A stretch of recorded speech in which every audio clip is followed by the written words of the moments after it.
you guys. Good evening. Are we ready to do another episode of Just Press Play, which was the last thing I did last time I went live? Hi, guys. Hi. Let me join Riverside. Let me join Pisco's shit.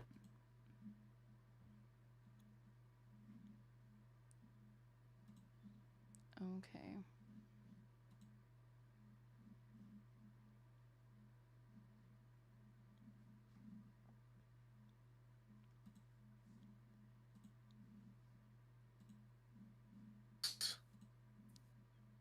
Doesn't seem very nice of the gay community. Yo. The gay community doesn't really do nice stuff, I fear. The gay community does many nice things, much nice things. Wait, Name one thing. Have you ever seen Queer Eye? For the straight guy, I have. Why? I haven't, but I hear it's really funny. What about musicals? So you haven't even seen it? You were going to use it as an example of them doing good things, and you literally haven't even seen the media you're referencing. How do you know that it's nice then? 1 second. Shh, I hear it. People tell me it. One sec. Don't say another word. Don't say one more word. Boom. We did it. Everyone, we did it. We absolutely did it. The gay community has brought us all sorts of magical, mystical experiences. The gay community has brought us Republican hypocrisy stories where they're having sex with Republican senators and House representatives, and then they get called out on it. That's always fun. And if we didn't have gay people, we wouldn't have those instances. You know, what's this guy's name? Larry something? Remember Larry? So to the extent that you care about, you like gay people, it's because they embarrass Republicans. They're like useful to your political agenda. Shit. And also everyone is obviously, everyone's love is special. Everyone deserves to love whomever. Okay, enough of your platitudes. Speaking of someone special, Zach Stu in YouTube chat, I left Pisco chat to be here. That is the correct decision to do. Thank you very much. No, you were previously in the wrong chat. You are now in the correct chat if you're going to watch Just Press Play. So thank you very much. No. I don't like that. And right now, the chat competition, there's a lot of like negative energy in the air these days. Like communities fighting communities, chats fighting chats. Ape must never fight ape. Do you know that? That's from Planet of the Apes? No, not that one. Okay. What was it from then? I don't know.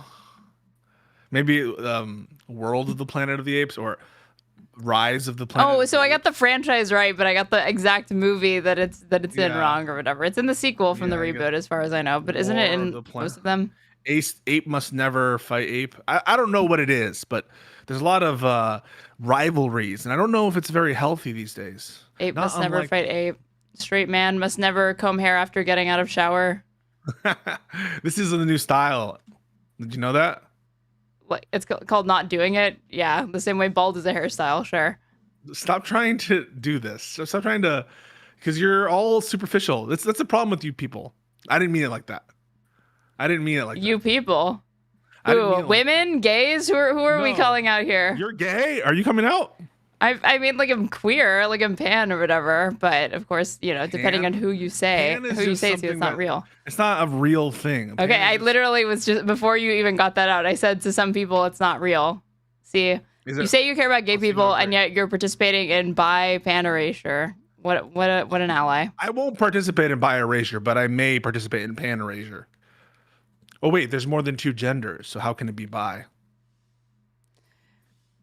Can you figure that out in your own time, please? What are you doing? And not here. Why are you acting? Why are you putting on airs for these people in your chat? You're not being authentic. Okay, tell me how I should be then to be authentic. Well, first of all, you should welcome my chat as equal to your chat in all respects. We should not have chat supremacy conversations. We shouldn't have, because the rhetoric becomes genocidal after a while. The rhetoric literally becomes like exterminate the chat, like chat supremacy. And piss on the chat. Yeah, chat is pissing everywhere. It happens on Lib Learn. Now we have a 5th host on Lib Learn. Did you hear that? Yeah, because 4 wasn't enough. Now 5's a fucking crowd. That's a lot of hosts. It's a lot of people. I mean, I love every one of them equally. I love everyone equally, except Hutch, who's my boy, and I love him, just that little bit extra. Why? Because he's my boy. How can you not love your boy a little extra? He is known to make really good jokes at his own expense. Yes. Very personal ones. Stop doing this thing. You're trying to instigate some fuck. This is. I don't approve of this. You're always trying this shit. I thought it was funny. I thought your boy's joke was funny. People are just misunderstanding it. It was funny. They are. You should do more stuff like that. More humor like that. How do I get a clip of that actually, so we could share it with my chat? No, we're not doing that. How do I get more funny? First, work on your hair. Like this comment saying, Pisco's hair is actually wildly inconsistent since I've been following him these few months. He literally doesn't know what to do. How do you respond to this accusation? It's not an accusation. It's a statement of fact. Damn. Okay, so he just concedes, chatter. Oh, he knows. Shit. What did I say? Sorry. He literally doesn't know what to do. It's a mess. I'm coming off a fact. Okay. Of some kind. I'm not feeling all the way there, but listen, my hair is what my hair is. Does anyone like my hair right now? Let's do a poll. Do a poll. We don't need to do it. No, just see who pipes up. Does anyone like the hair, or do you prefer when I get it ready? Let's just get it ready. Pipe up. Just put it to the side. Okay, you brought up Queer Eye earlier. Maybe you would be a good candidate for that show. Maybe before you even watch it, you should just go on it. Is that better? Okay, I do know. I like Pisco's eyebrows. I like the scruff. Hire a stylist. Kind of like a pudgy Hispanic K-pop singer. You look like RuPaul. Pudgy. RuPaul? Pudgy. Yeah. Wait, RuPaul does not look like me at all. RuPaul is bald. Maybe one day you'll look like them. Hutch is also bald.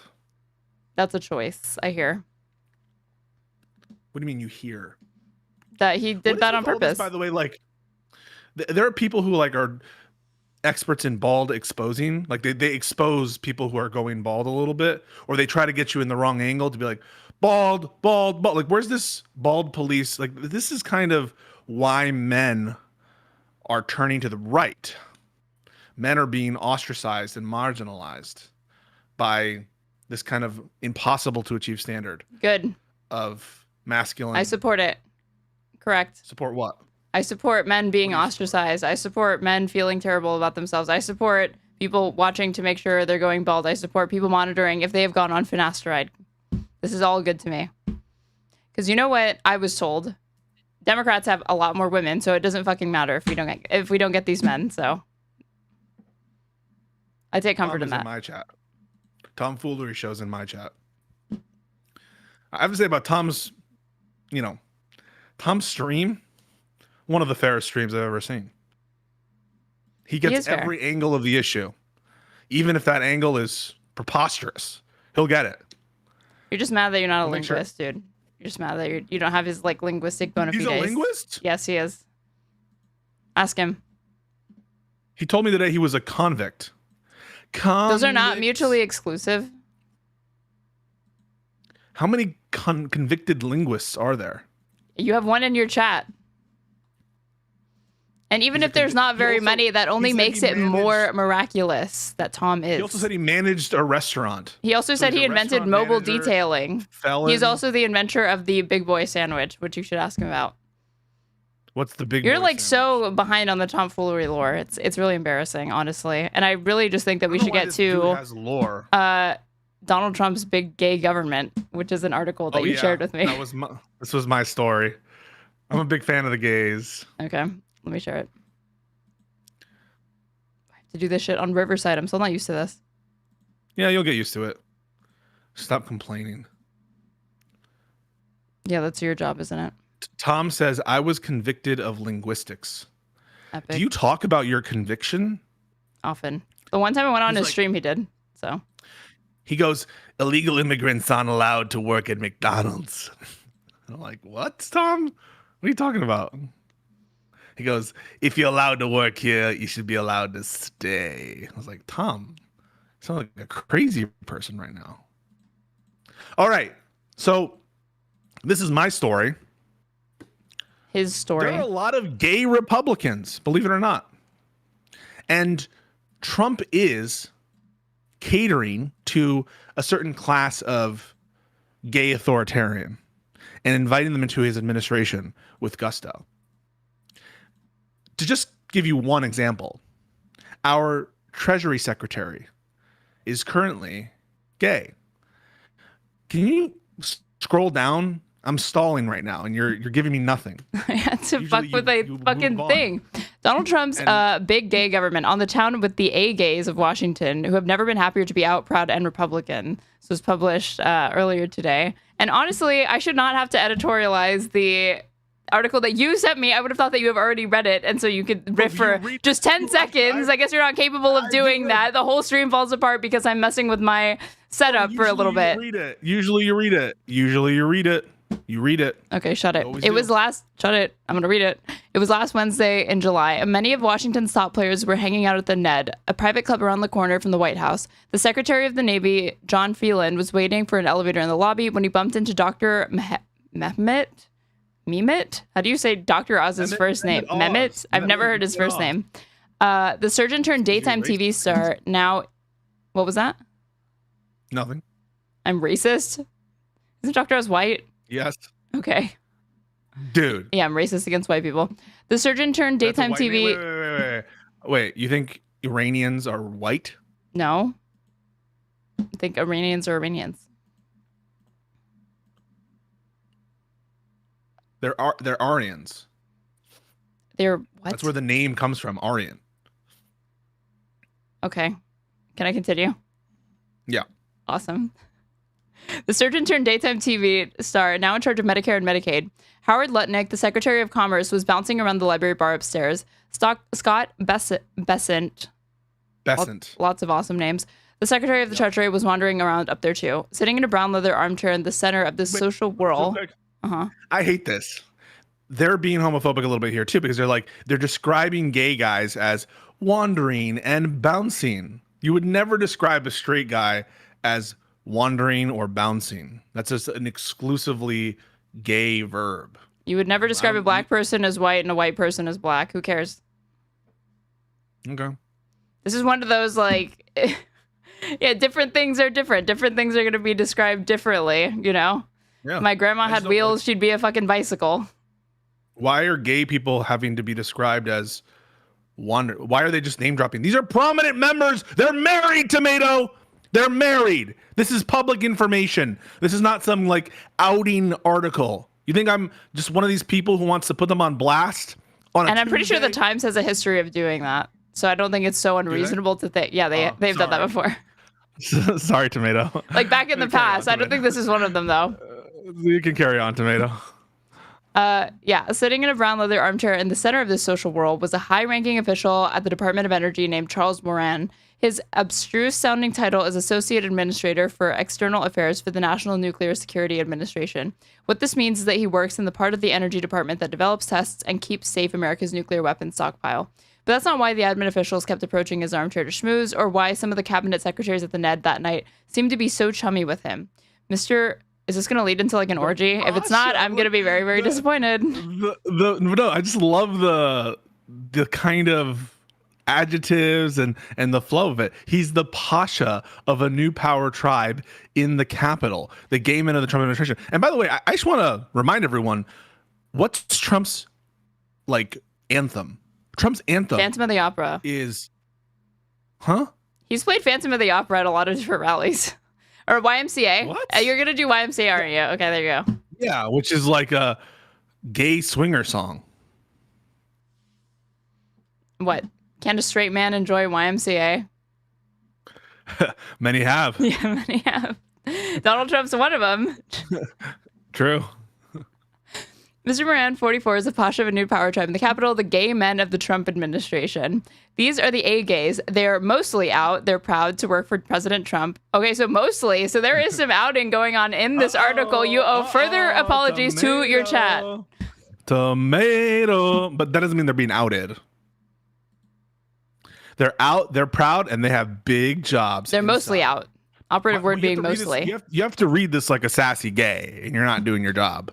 Sassy gay, you would never ask me to read this type of article if it pertained to straight people, in a sassy way. Do you know what you have done, Pisco? What's a straight accent? A straight accent? I said it as sassy. I said you wouldn't ask me to do this in a sassy way. So, just saying you would allow me to just do a standard voice, a standard reading. Oh, true. Yeah. Okay. Do your monotone voice that everyone loves. Working on it. Okay. They're proud to work for President Trump, and they have big jobs inside or alongside this administration. They wield influence all over town, from the Pentagon to the State Department to the White House to the Kennedy Center. We're like Visa, Mr. Moran said, everywhere you want to be. He sipped a dirty vodka martini and surveyed the room. Quite the visual. Two Republican men waved at him from across the club. Both gay, he explained.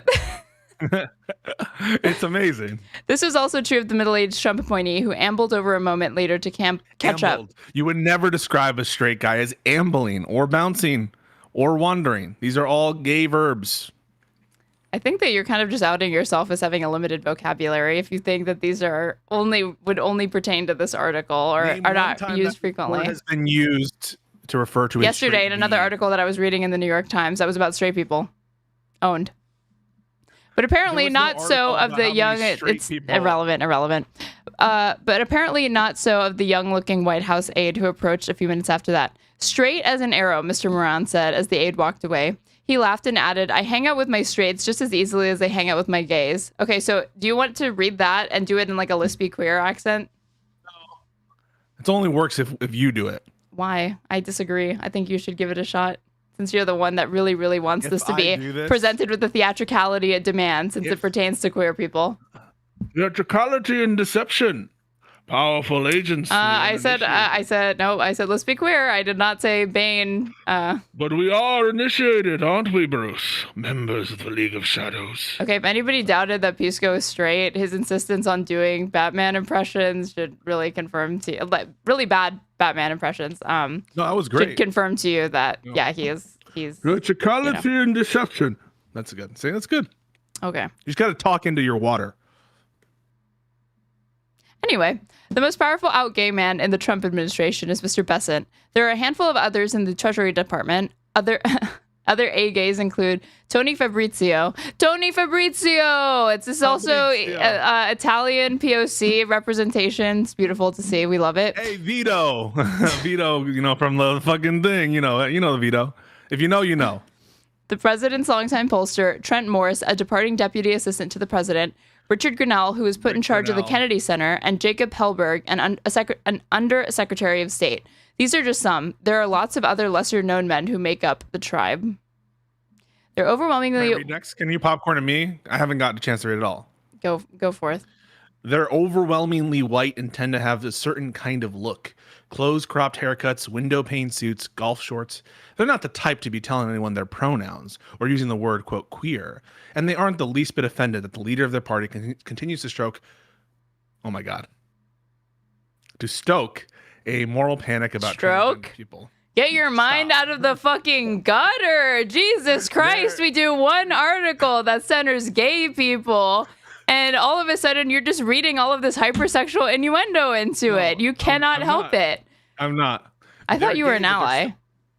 I've always been an ally. I always am an ally. Like, geez, Pisco, whoa, chill with the casual homophobia. Just chill, okay? No one got that reference when I did it. But they're still Republicans. What's that? I said that. Never mind. No, go back. What were you going to say? If you know, you know. It was part of the debate with counterpoints and other people. It's just the debate I had. Okay. Life and hostile territory. Hostile territory? I would think that the Trump administration welcomes queer people with open arms. It's a big tent, clearly. If, we talk a lot about like pink washing, rainbow capitalism. How come nobody talks about rainbow fascism currently in the White House? It's a big tent. Is very well known. It is very well known, I have to say, because the Nazis, full of gays. Yeah. Ernst Röhm, head of the SA, killed with his gay lover on the night of the long knives. The SA? You need to know this. The SA. This was the brown shirts. The head of the paramilitary organization. And I guess here we call them what, like log cabin Republicans. There's other words that some people would use. Starts with an F. Also means bundle of sticks. My favorite gay Republican? Who? Rod from Avenue Q. I thought you were going to name an actual gay Republican like Lindsey Graham or something. Whoa. Careful with the remark there. What, did I just out Lindsey Graham? Yeah, my apologies. Mr. Moran knows a lot of them because he's been going on the Trump train, as he put it from the beginning. In 2015, back when the Republican establishment was still trying to thwart Mr. Trump, Mr. Moran said that he and some other gay Republicans he knew became intrigued by the brash New Yorker's history of saying nice things about gay rights. Don't you think that this is a microaggression from the New York Times to say gay Republicans instead of Republicans that are gay? Oh, you've never heard that discourse? No, I haven't. Really? It usually pertains to like disabled people. Like, you're not supposed to say like disabled people. You're supposed to, or like handicapped people. You're supposed to say people with a disability. Like, it's called person first language. I'm so sick of these safe spaces, these euphemisms. I'm just done with it. Can't we just say what we mean and mean what we say? And gay Republicans. I mean, have you ever, they used to have this term. Never mind. What? What term? You can't say stewardess anymore. Say, excuse me, stewardess. Oh, like a flight attendant? Excuse me. What's wrong with that word? I don't know. Why don't you ask a flight attendant next time you're in the air? See if they appreciate being called that. Why don't you ask somebody in the field directly? I'll be like, I know I'm not supposed to say this, but I worked in the industry. Not that I did. I'll just lie about that, I guess. Very cool. Who wants to work at an airline? That sounds like hell. You're just on a plane for your job all day? Someone says you don't even get paid well. Kramer moment incoming. Is this going to be a reality soon? No. You try to fucking spurn that on me by making me do a offensive stereotype voice. Yeah, I made you embarrass yourself. That's so true, King. Mm-hmm. What happened to, we don't need a safe space. We can say whatever the fuck we want. 2 seconds later, you're the one that made me do that. I wasn't going to fucking say that. Then just say it. Just say it, okay? These gay Republicans, these goddamn homos, and MAGA. Whoa. What, you said you wanted to go there, so let's fucking go there. Do you remember when Trump hugged the pride flag? No, I remember when he hugged the American flag and gave it a big old kiss at CPAC. That's the moment he became the American president. Okay, but he never had. When did he hug a pride flag? He held one up on a stage, I think, but I don't think he ever held one. The other moment he became the American president is when he bombed Syria. Those were the two moments in which he became the American president. Do you know what I'm referencing? No. Van Jones was like crying because Trump bombed Syria, and he's like, this is the moment where Trump. Oh, wait, I do remember this. I mean, the media was disgusting in 2016. They still are, but they were waiting for him to like pivot and be presidential, and him bombing Syria was a way of demonstrating like, hey, maybe there's some possibilities here. He's acting very president. What a statesman. You should get a Nobel Peace Prize. Obama should not have accepted that prize. Why not? That's wild. That is wild. Who are you to tell a black man not to accept a lifetime achievement like a Nobel Peace Prize? Pisco. What pieces he brought? What was it? What was he given the Nobel Peace Prize for specifically? And that fucking thing doesn't really have that much prestige. I mean, Henry Kissinger has a fucking Nobel Peace Prize. So does Teddy Roosevelt. Case in point. And Teddy was a warmonger in many other aspects of his life. He famously charged in Cuba. It's almost like these prizes don't really mean much except to the like liberal elite circuit, like not even liberal, just the elite circles that, you know, to the people that are within that circle and it matters to. It's the equivalent You're so of above it all. You're so cool. Because a Nobel Peace Prize, especially when you can look at the past recipients, it's just silly to me. It's like getting a blowjob for getting a blowjob. I don't understand why, like, you know, they're just being handed out left and right. It seems like the threshold for getting one is pretty low, or being terrible sometimes outright. You are a sad, sad little man, and you have my pity. Anyway, keep reading. That's also a reference. Isn't it sad, strange little man? Not sad, sad. Shit. Fucking pathetic. Can't even quote Toy Story correctly. Okay. What are we doing? Yeah, Mr. Moran said that he and some other gay Republicans he knew became intrigued by the brash New Yorker's history of saying nice things about gay rights. These men had experienced homophobia from their fellow Republicans at one point or another. So I, for one, am shocked.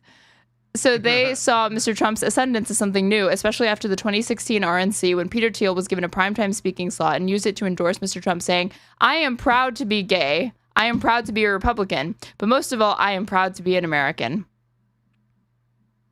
I am lucky to be understood as a human being, despite being very, very off-putting and uncanny valley-esque is what really he should have been saying."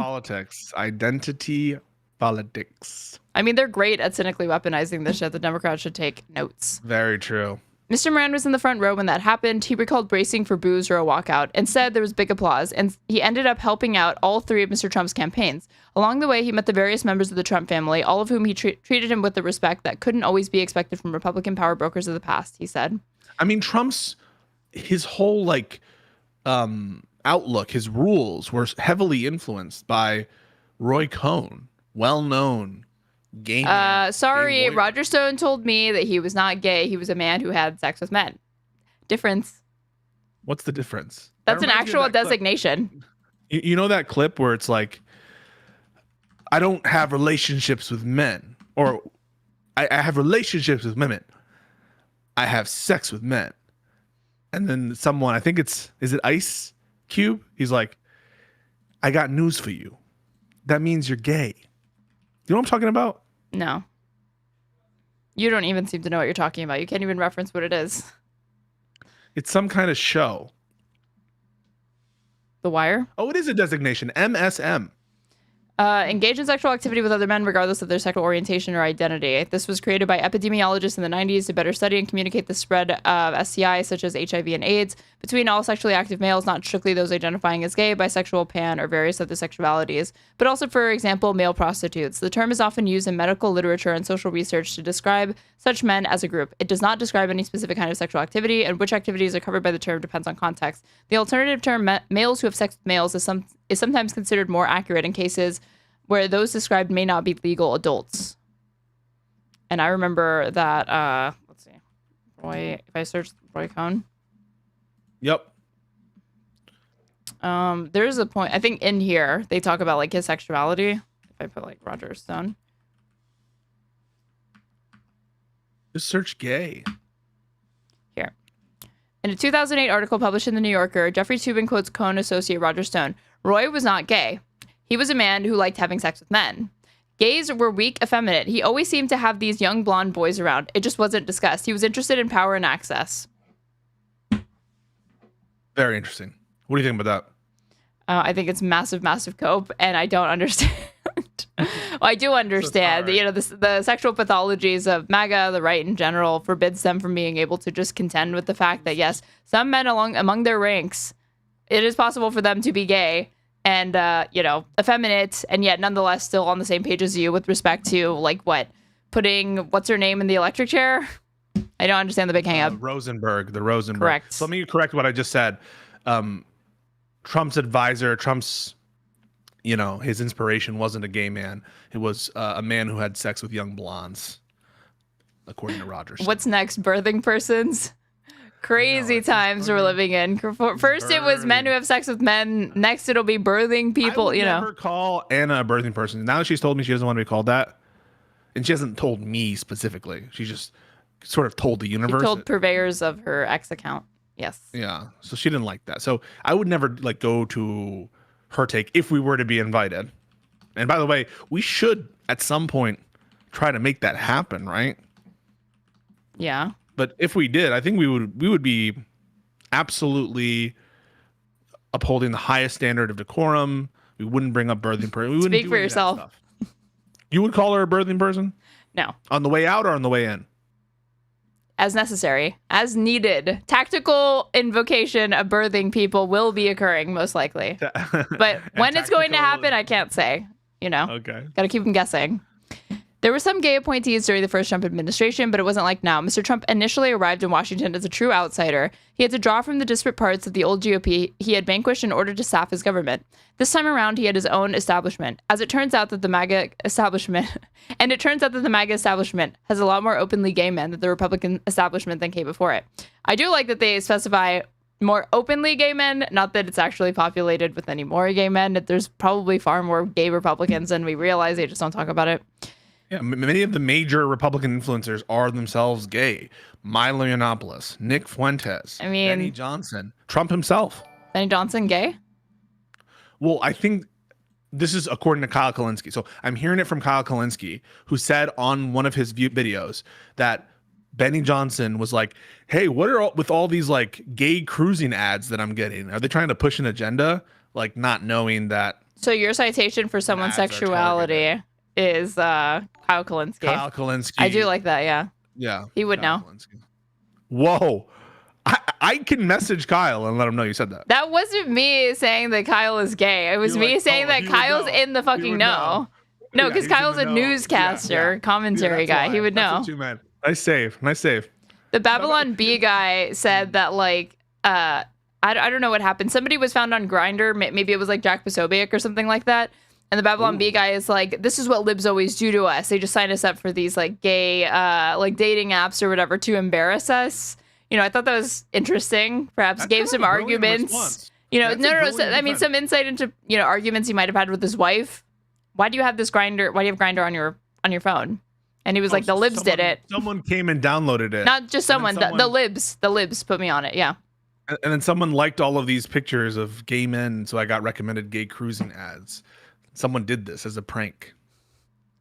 In 2019, Mr. Moran took over Log Cabin Republicans, the gay Republican group, aligning it fully with the MAGA movement and increasing its ranks. He stepped down in January after nearly 5 years, hoping he would be rewarded with a job in the incoming administration, though he didn't expect it would involve nukes. Although he is now very busy learning the interior workings of the National Nuclear Security Administration, he said he felt a certain responsibility to continue looking after the quote-unquote community of gay MAGA Republicans he spent nearly a decade cultivating.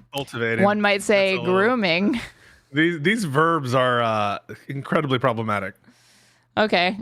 What's with all this PC bullshit? I don't understand why. I'm just noticing like cultivation, ambling, wandering. Okay, then shut the fuck up about person first language, because you literally are like reading in between the lines and grasping at straws to try to find some sort of microaggression or slight against gay people in this article. Read the rest. He keeps a spreadsheet with dozens of names and titles of other gay compatriots working inside the administration. I love it when I find out there's somebody new. He says. God, they're like doing all the tropes. He's the one that said it. He's the fucking one that said it. They didn't make them say it. Wait, sex crazed maniacs? What? How did you? Now you're just telling on yourself. That is you are no. That's what you're implying. No, that is what you're implying. You read that into it. No, you read it into it. I love it when I find out there's somebody new. Why would you love that? I guess no other reason than to fuck them, according to you. You said it. No, you said it. Part of the A-gays' power when it comes from the fact that they mostly stick together. Even within the bureaucracy is overwhelming. Mr. Moran said, "I love having this community as a resource.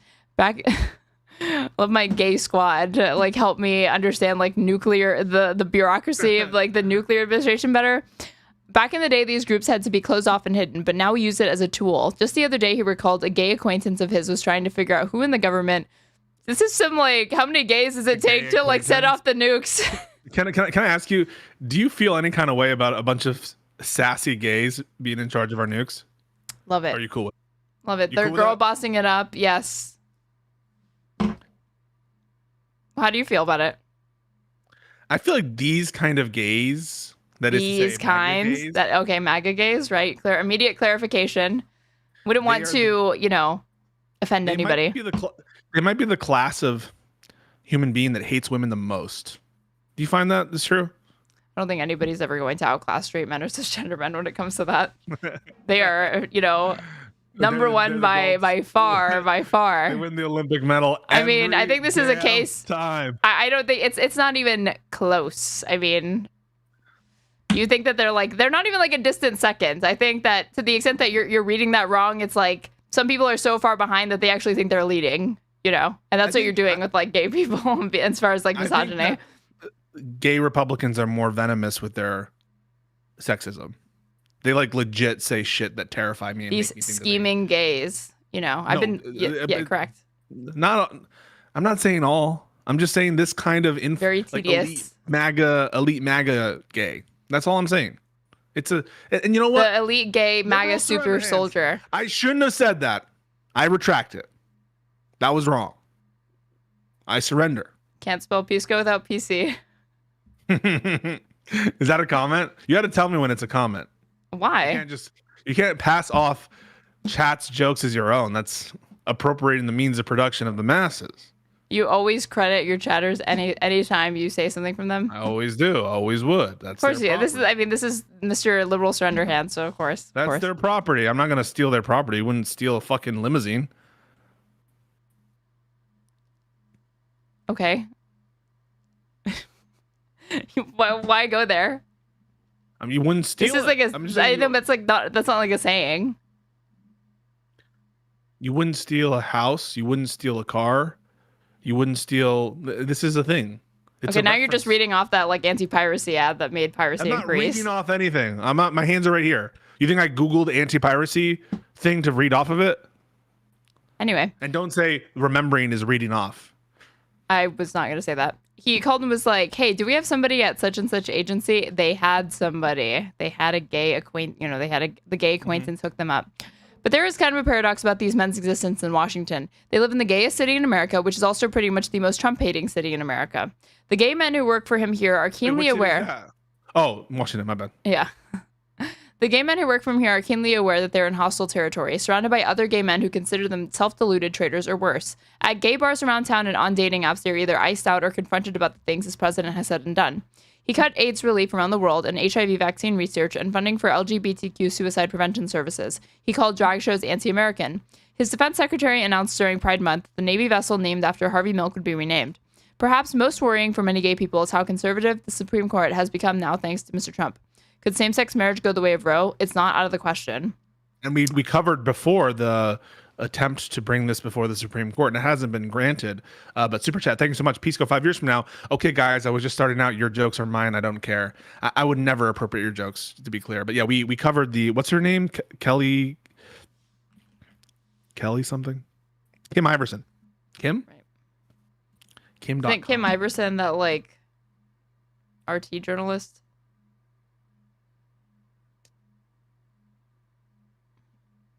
Ooh, it's some Kim. Okay, but I don't think it's Kim. Somebody put Kellyanne Conway. Is that what you're talking about? The person who brings the case, the marriage. You know this person. The officiant. Oh, Kim Davis. Kim Davis. Oh, Kim Iverson is like a propagandist. No. Oh, hold on. Maybe you'll know this woman when I search her up. Hold on, Kim Iverson. Let's check. Oh, I remember this person. Yes. She's like probably in the lower first decile of IQ. She's like adjacent to like Matt Taibbi, Michael Tracy, like that type or whatever. Exactly. Yeah. And you brought Michael Tracy onto your show, did you not? Give a fawning interview. Fawning? I wouldn't say fawning. What would you say? I would say a polite and positive interaction of mutual respect. And would you do that with Kim Iverson next if she had a good take on a topic that you happen to agree with her on? Well, I would say if it works in our synergistic best interest, I don't know why not. I like that attitude. It's a good way to look at it. And like somebody said, Kim Iverson is a baddie. So that's already reason alone to have her on your show. Gay Trump appointees interviewed for this article, some of whom think of women like that. I don't think of women like objects to be paraded. Well, that wasn't my idea. I just got it from chat, and you said that that's all proprietary. So me repeating that was not really me endorsing it. I was merely stating it and quoting someone else. So I don't have to worry about that. Gay Trump appointees interviewed for this article, some of whom said they weren't authorized to speak on the record. Gee, wonder why. Wonder why they would fear for their job if they spoke for this article. Dismissed such opprobrium as overheated liberal whining. They argue that the battle for gay rights has basically been won and that there has never been a Republican as friendly to the gays as Donald J. Trump. Aren't they themselves proof that this is so? They ask. Can we apply a critical lens here and say that Trump is the most pro-gay Republican president that we've had? I mean, who's the most like pro-black slaver? You know, this is an absurd question to me. I think that really they're all hostile to gay about it? Because they're all hostile to queer rights and equality. It's just scale. But I did have breakfast. I'm asking among. No, it's an absurd category. It's not an absurd. It's not a category. It's a ranking. It's an absurd ranking. Who is the nicest SS officer? Who is the kindest? Who is the least anti-Semitic? You could make such a list. Okay, get started. Go. Top 10. Top 10 least anti-Semitic Nazis. Pisco, go right ahead. The floor is yours. Rudolf Hess. Okay. He was the architect. He was like an architect of the Nazi Holocaust, but okay, off to a great start. Who's number 2? How was he able to do that when he wasn't at the Swansea conference and was captured by the British? Isn't this dude literally the zone of interest guy who was like commandeer of Auschwitz? That's Oskar Schindler. No.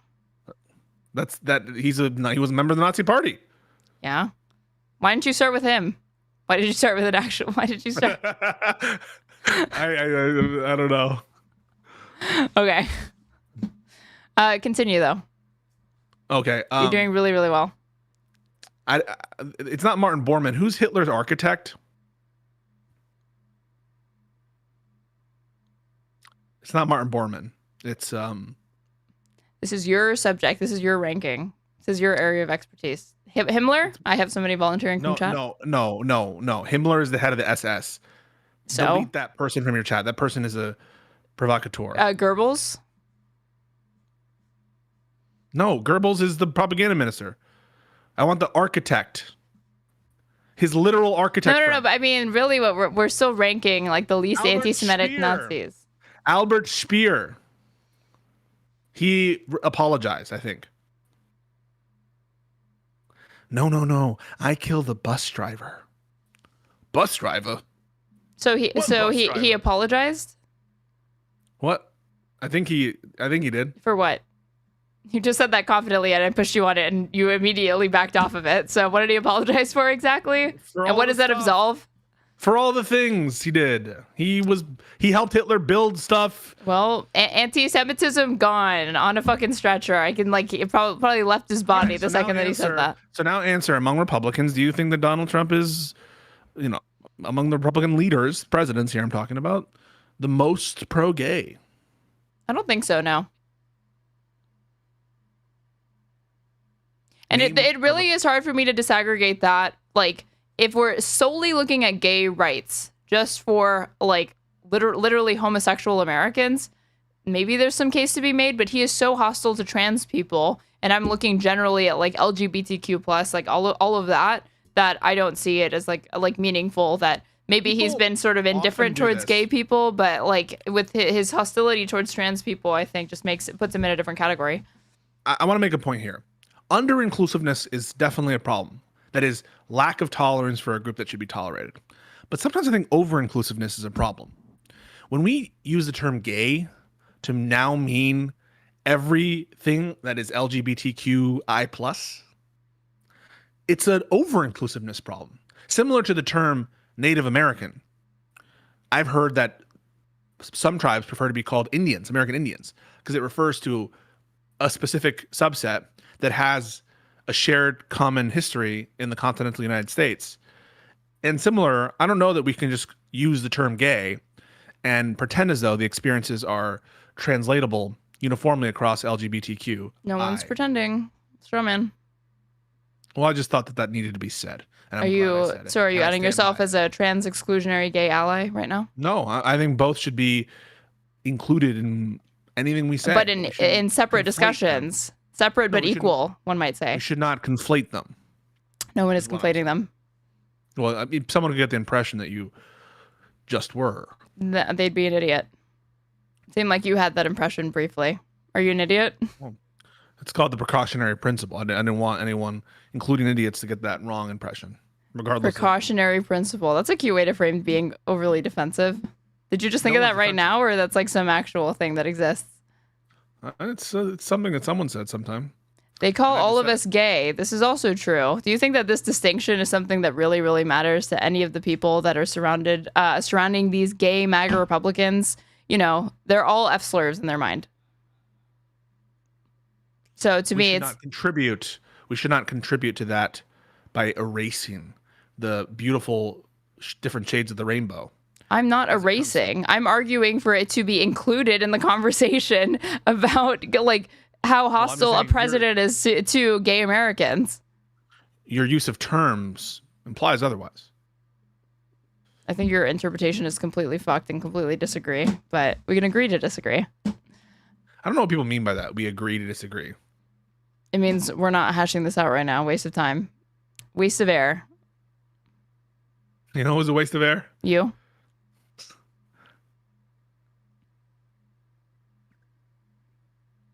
So you didn't have an answer to that. That one stung. Okay. Mr. You know, again, we need to drop this PC bullshit. People need to like grow some thick skin or whatever. Is like can't take a fucking can't take his balls being busted. Got it.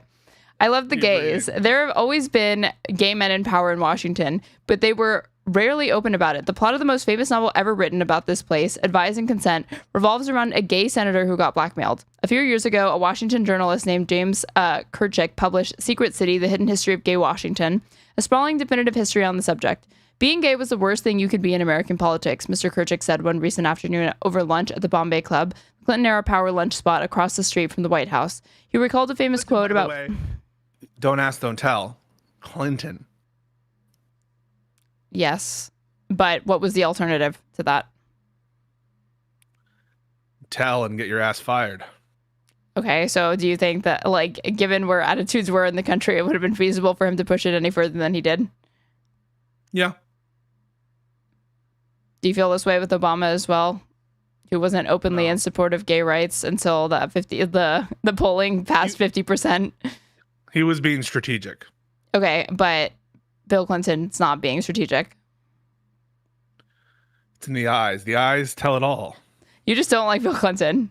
I fucking hate Bill Clinton. I think he's literally one of the worst modern presidents in modern day history.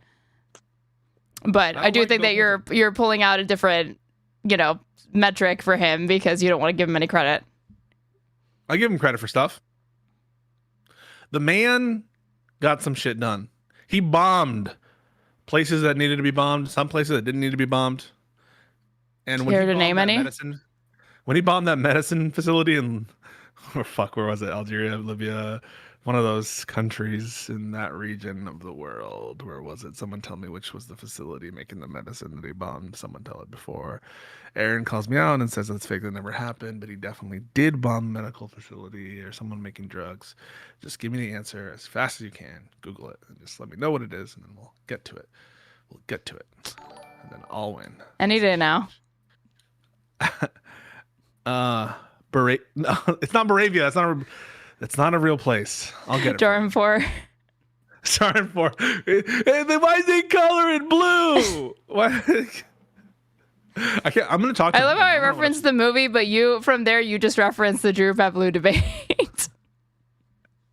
the more relevant part to reference. All right, keep going. The Clinton-era lunch spot across the Bombay Club, the Clinton-era power lunch spot across the street from the White House. He recalled a famous quote about politics spoken in 1983 by Edwin Edwards, the Louisiana Democrat who bragged, "The only way I can lose this election is if I'm caught in bed with either a dead girl or a live boy." You like that joke?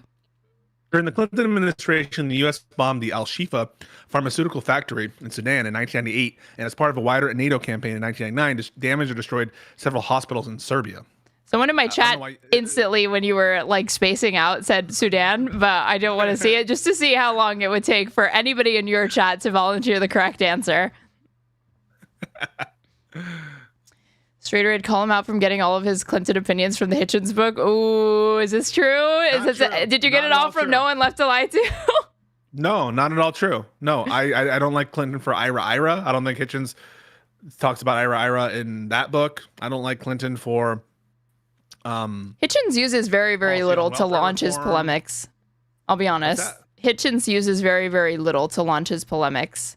What do you mean he uses very little? I don't know what you mean. Like, he will take, like, one fact and then from there, like, rhapsodize a lot. If you see his indictment of Mother Teresa, it's like, she had this image of her. She was so narcissistic because of this. And he, like, just goes off on, like, just, like, one little thing.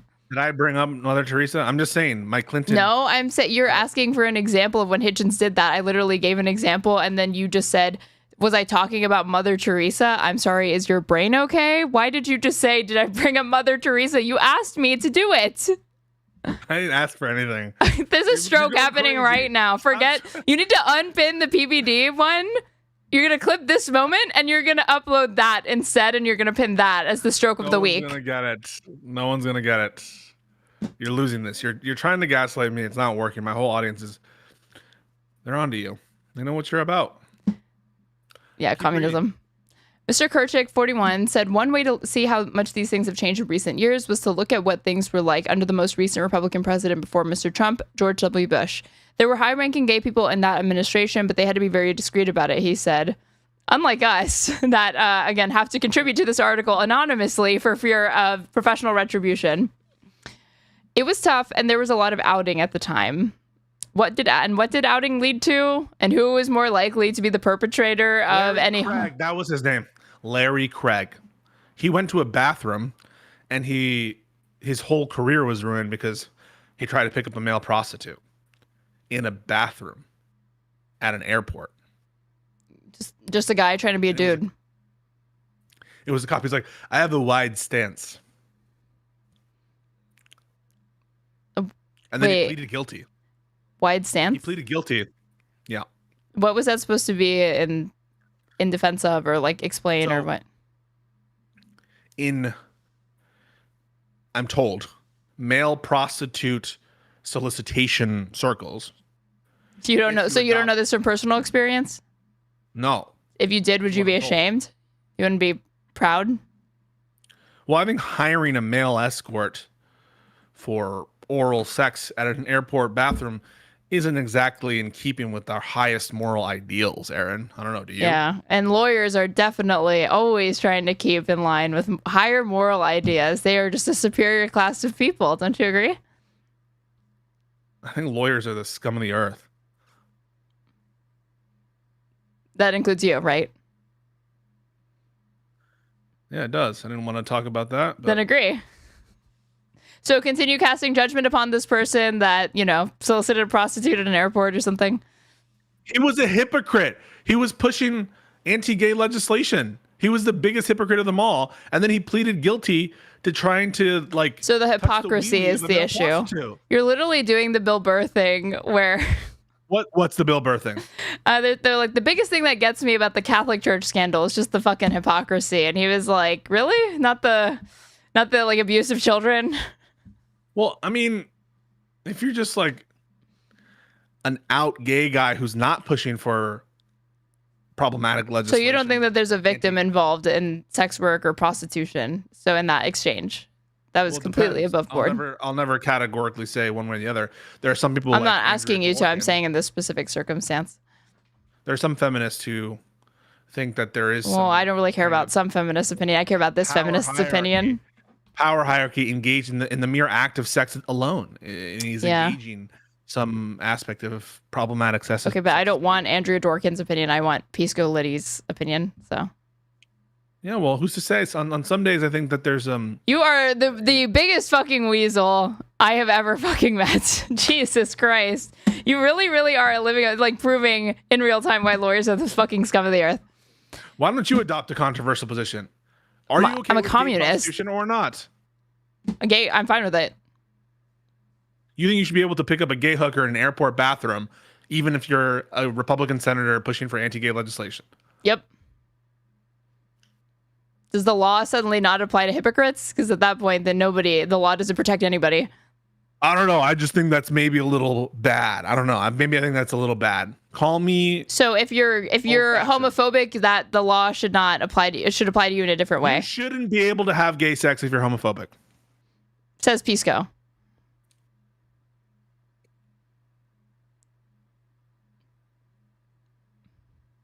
Yeah, just keep stewing on that one for a little bit. Why don't you let it marinate and then come back? Mr. Kerchick has been a vocal critic of Mr. Trump, but he did note one important difference when it comes to this president. Trump himself is obviously a huge part of what's happened. He's clearly comfortable around gay people. Again, they use themselves as an example. Before his political turn, Mr. Trump mostly talked publicly about gay people the way one might expect of a New Yorker in show business. He once asked a contestant of The Apprentice if he was a homosexual. When the man said that he was, Mr. Trump replied, "I like steak. Somebody else likes spaghetti. That's why they have menus in restaurants. It's a great world." It's like a very laissez-faire attitude. Yeah. I mean, it's the same. This is like no different than Tony Soprano being like actually ambivalent towards the fact that Vito was gay, but insanely racist for whatever reason or whatever. I mean, people have multiple layers. Get him some therapy, some treatment. Why don't you go pick us up some sandwich? Is that your best Tony Soprano impression? Yeesh. Aren't you a New Yorker? Can't you do better than that? He's from Jersey. Fake fan. Oh, yeah. Fake fan. But I'm saying your proximity to Jersey should make it so that you're better now. I just think that you're doing New Jersey erasure. Any New Jersey. I just think that you can't do Tony Soprano accent. You're desperately trying to distract from that. New Jersey. So you just think New Jersey's like part of New York. And I'm not going to stand here for it. New Jersey is its own thing. It is its own thing, but it's very, very close. They are here. And they're their own people. They have their own culture. This is a very us versus them mentality you're adopting here. No, I respect New Jersey. You want to pretend that New Jersey is the same as New York. First of all, she was a hua. That's pretty good, right? No. That was pretty good. No. You're going to read this. Okay, you're going to read the quote. Mr. Trump replied in the Tony Soprano voice. Go. Hang on. Okay, ready? I like steak. Someone else likes spaghetti. That's why they have menus in restaurants. It's a great work of art. Pretty good. It's a great world. So you can't even like multitask doing this. This is like taking 110% of your like brain power to be able to do even a terrible impression of Tony Soprano. Hang on. And you had Camilla. It's not Camilla. I'm the fake fan, and I'm the fake fan. It's Carmela. It's the accent. I know. Obviously, that. Can we just move on? He needs more lisp and spit in his mouth. I met someone. Sorry, that's the. I don't think you're willing to go there. I think you really do need to like lean into the fact that it does sound like he has a speech impediment. Honestly. You do it better. You can't do any voice. I can do a lot of voices. I can do one of your most recent co-hosts, actually. I can do an IRI impression. All right, do it. I need to think of like something. What's something that he would say? Give me something for him to say, and then I'll repeat it back to you in the IRI voice. Hang on. Oh, now you gotta upstage me by doing your own. Okay, go. Yeah. No, we're gonna do it together. I think it's great. Newsom's really bringing out the big guns. You have the like inflection there, but I don't know that you have like the voice, the vocal quality there. C-SPAN. I do some debates.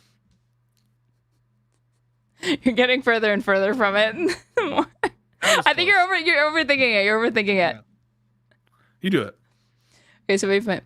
I'm not mad at MAGA voters. They're my fellow Americans. Terrible. It's hard to think. I want to laugh too much. I can't do it justice right now. I think the Democrats will be fine. This is great. We're unified. Kamala's going to do wonderful. LMAO terrible. Mine was terrible. I can't do it right now because I want to laugh too much, and I can't think of like something that he would say. I need to think of something that he would say. He allowed gay people to join Mar-a-Lago and other clubs in Palm Beach still discriminated. One associate of his said that in the period when Mr. Trump was preparing to become a presidential candidate, he privately explained his thinking on gay-related policy issues, such as marriage equality, this way. I love the gays. They pay the most for the weddings. What is that mean? I have no fucking clue. I guess he's saying that like they spend frivolously. They're great paying customers. I don't know. But then he went on to pick as his running mate Indiana Governor Mike Pence, who had a long record of opposing gay rights. But True. I guess should this be factored in when we're trying to rank and decide which Republican is the... Pence was marginalized. He was made the COVID Czar. And he's not even like a doctor. So that's him being marginalized. You see the vice president being put into a prominent role during a global pandemic that he's not qualified for, as him being marginalized and not him being elevated. He obviously did that just so anything that goes wrong, he could blame it on Pence. He could do that without appointing him to that position. You know that. He wanted to have a COVID. Like, you think if that position didn't exist or that he didn't appoint him to it, that he wouldn't be like, Mike Pence is the one. This is from the guy who, again, he got his followers to chant what exactly? The dude was a scapegoat from he was going to be a scapegoat from day one. I don't see him needing to be put in this position. Yeah, so why do you think he did it? I think he did it. I'm going to help Pence by making him. I think Trump is insanely corrupted. I think that he views these offices as avenues for him to make deals with people, not as something to actually like evaluate like who is the best candidate. He gives it's like it's just, fucking like nepotism all the way down. Everything is like a favor. Everything is clearly some sort of like backroom deal that he's made with people. One in the chat, if you think that he gave Mike Pence this role for what Aaron just said, essentially to do this kind of ambient backroom deal kind of thing, art of the deal, or two, if he just wanted to fuck with him and have a scapegoat. I just don't think that he needs to actually be in that role for Trump to say that he's a scapegoat. I think giving him a title makes it easier for him to be a scapegoat. So when Biden made Kamala Harris the border czar, yeah, scapegoat. First of all, he didn't make her the border czar. She wasn't? I thought she was. Like, Kamala's portfolio is the migrant crisis root causes. That was absolutely throwing her under the bus. I thought she was the border czar. Let's see. Yeah, they called her, but Biden didn't call her the border czar. But they did try to pass a law that identified her as such. And now they just call it that like Tom Homan's the border czar, right? Real position. The yeah. border czar, yeah. The thing that they were trying to insinuate was like what? Some like Soviet era like position that should like DEI position that shouldn't even exist or whatever is now just actually part of the administration. I don't know. Bully. And like he rat fucked her on the Iraq. Or no, sorry, on Iraq, on the Afghanistan withdrawal. Because he was like, just let it be known she was the last person in the room before I made this decision, basically. And she didn't have like a special role or anything like that. So I don't buy this idea that presidents need to appoint people that they intend to scapegoat or people that they have like tension with or whatever as like in certain roles before they're going to give themselves permission to do that. I think they're just going to do it. Joe Biden really fucked us in some ways, man. The Afghanistan withdrawal was not one of them. No, that's not what I'm saying. I'm saying like he just would say stupid shit sometimes. He had so many gaffes. Like the list of his gaffes is pretty insane. Yeah. Name one. Other than what, basically handing the presidency to Donald Trump because he refused to drop out. Other than that and the genocide, name one. Name one issue with Joseph Robinette Biden. When he wandered back into the forest from whence he came in that beautiful little moment after people were questioning his cognitive health, and he just wanders into the forest. That was a top tier moment for me. I remember a lot of like clips of Biden not looking good, but I don't remember this one. I remember them asking him, like, you don't remember him wandering into the forest? Google search right now. Biden wanders into forest.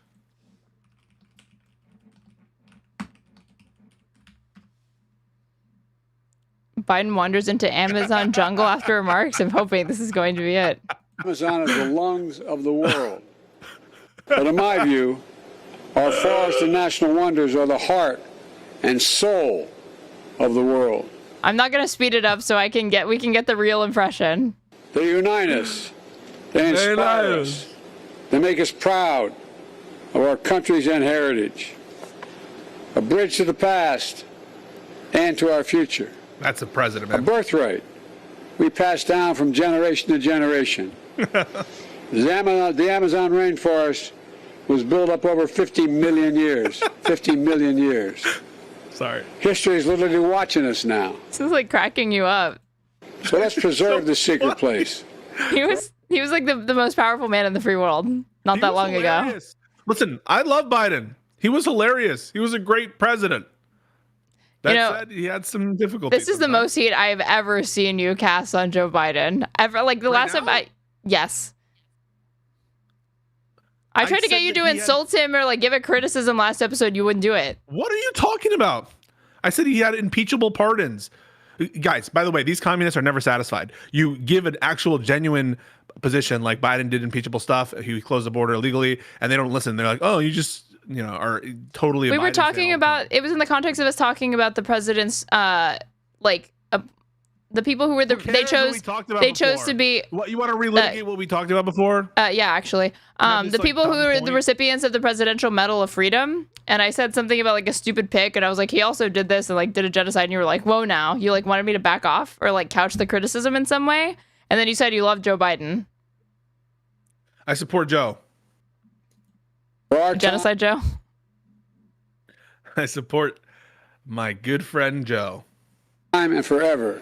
For the benefit of all humanity. Thank you very, very much. Where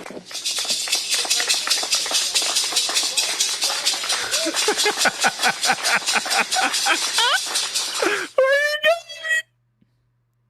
Into the rainforest from whence he came.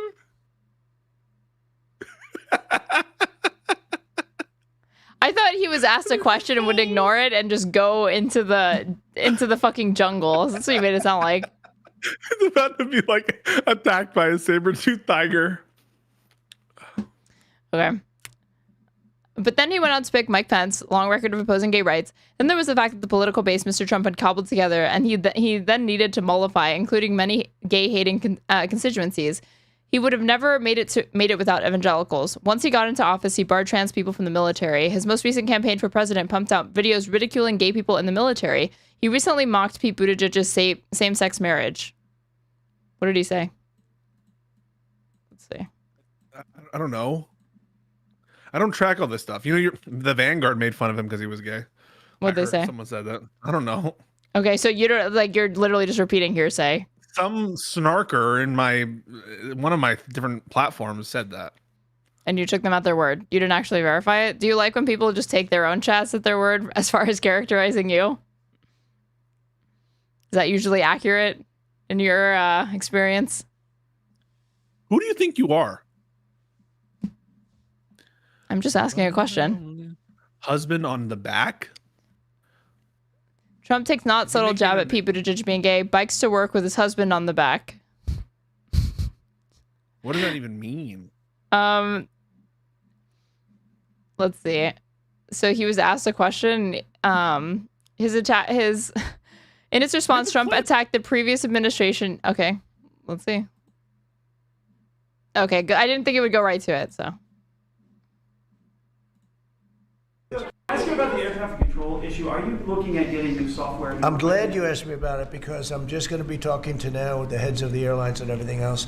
So I was all set and everything else before we had the rigged election to give out a brand new gorgeous system to one company that was going to do the whole thing, one of the best companies in the world that you know very well. There are 3 or 4 of them that do it. And when they took over, Buttigieg, who has no clue, he drives. Buttigieg. He drives to work. He drives on his bicycle. He took over Buttigieg, who has no clue. He drives to work on his bicycle with his, in all fairness, with his husband on the back, which is a nice, loving relationship. But he didn't have a clue. This guy didn't have a clue. And he's actually a contender for president between him and this guy is not well. Can we just pause real quick? But because I kind of wanted to talk to you about this. I'm sorry. Call me when he wanders into a jungle, sweaty. Are you calling me sweaty? You don't know that joke? No. Just continue. Saying I look sweaty? Yeah, I'm saying you look sweaty. Continue. Anyway, This guy's fucking unwell. Did you see his hands? I did see his hands. I'm more concerned about the things that came out of his mouth, not just his gesticulations. Like, I don't really care about that. Show them his hands. Oh, I thought you meant in this or something like that. I was like, I didn't see it in this. Yeah, like the... Well, here he's hiding his hands. He's hiding his hands. Pull up the hands. I'm doing that. This guy's sounding... He's not making any sense. He's saying these things that don't make... He's like, oh yeah, you know when you go to the DMV and you give them your license plate? What does that even mean? Wait, do you get a license plate from the DMV? Typical New Yorker. Trump's hand makeup. Bruce goes viral. Here's what the White House has said about it. Okay.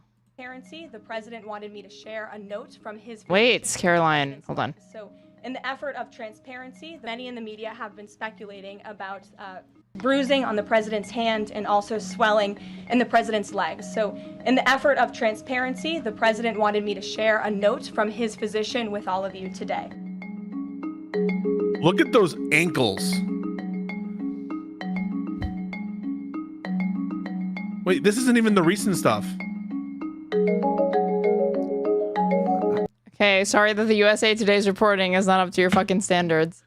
The recent stuff, wait, keep going. Let's see these pictures. I don't know if they have it there. This? Look at that. The dude looks like Albus.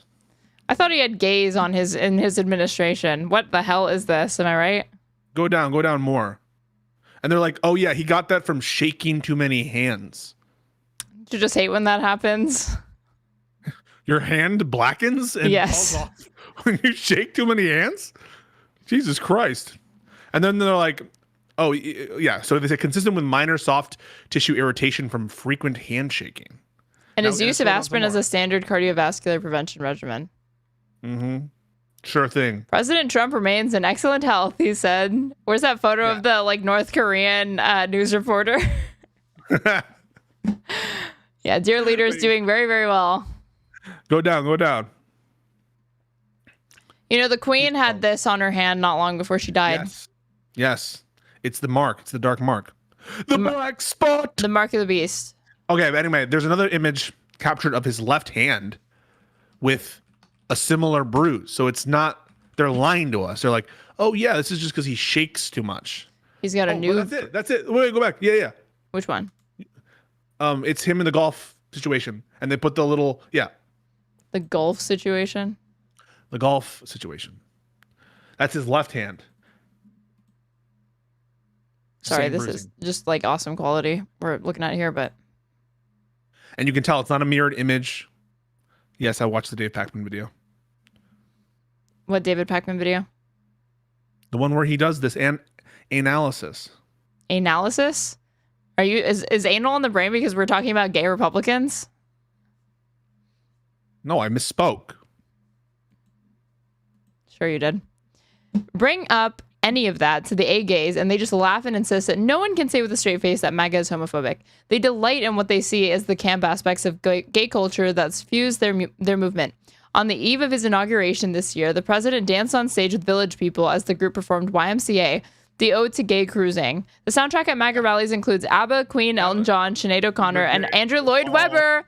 Lloyd Webber, see, you were like Phantom of the Opera, I'm telling you. Even though Andrew Lloyd Webber said, like, do not use my music. Mr. Trump often talked about the hotness of men he spotted in the front row or who appeared on stage with him. He talked about what's his name's dick, right? Arnold Palmer's penis. Yeah, his penis. Unfiltered. That's authentic. That's genuine. Remember when he was like bringing on, I forget if it was Bad Bunny or it was some artist. He's like, she's hot. It's like a dude. Yeah. It's like some reggaeton artist or something. I don't know. I forget. He's like, she's hot. And it's just like this full on man. It's a guy. Yeah.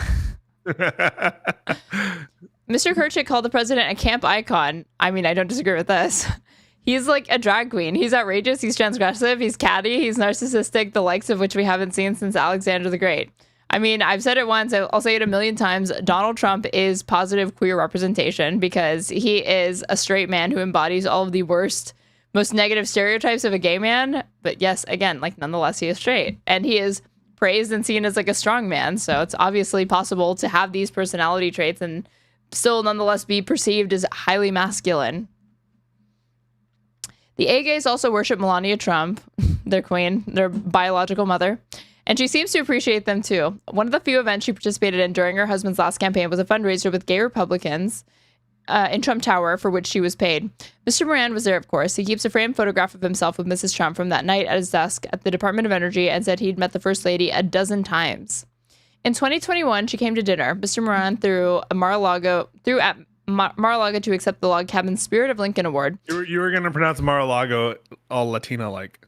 Mar-a-Lago. You were going to do that. Yeah, sure. That's embarrassing. He called it, are you microaggressing against my Hispanic identity right now? Yeah. How would you say it? Mar-a-Lago. Mar-a-Lago. There you go. The WASP accent. He called it the most incredible experience of my life. But what is it like to actually hang out with her? I mean, she's Melania Trump. It's not like we're sitting around on the couch with our heels off eating pizza. What does she do for fun?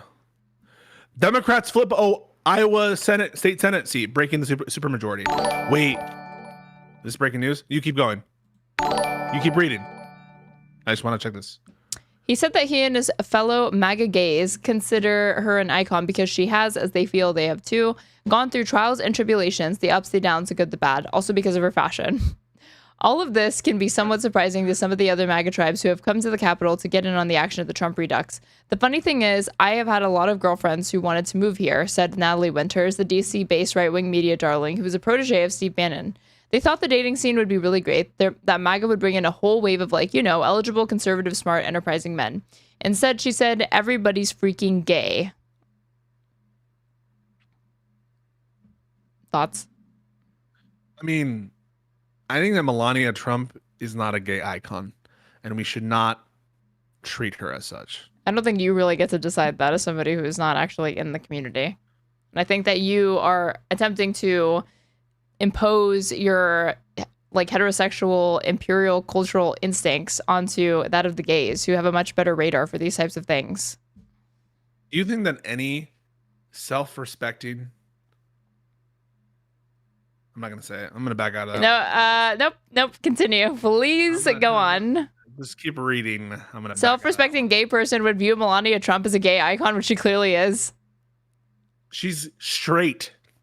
So do you think to be a gay icon, you literally have to be gay yourself? Lady Gaga?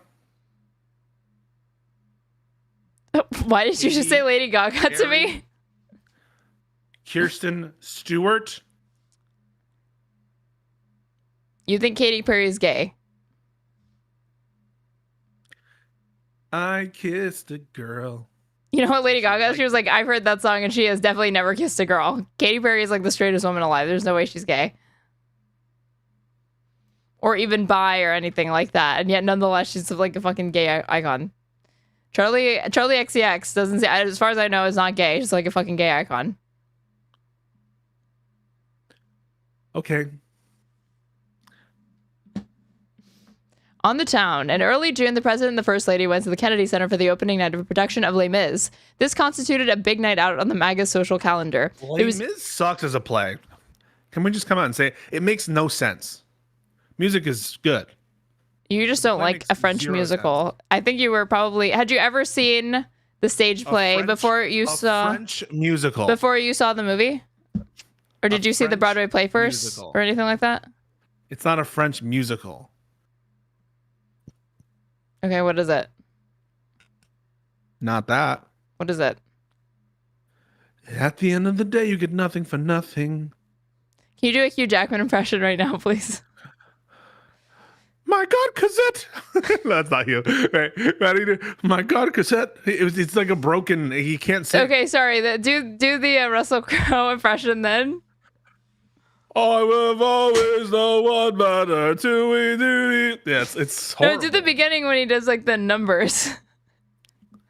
2, 4, 6, so on.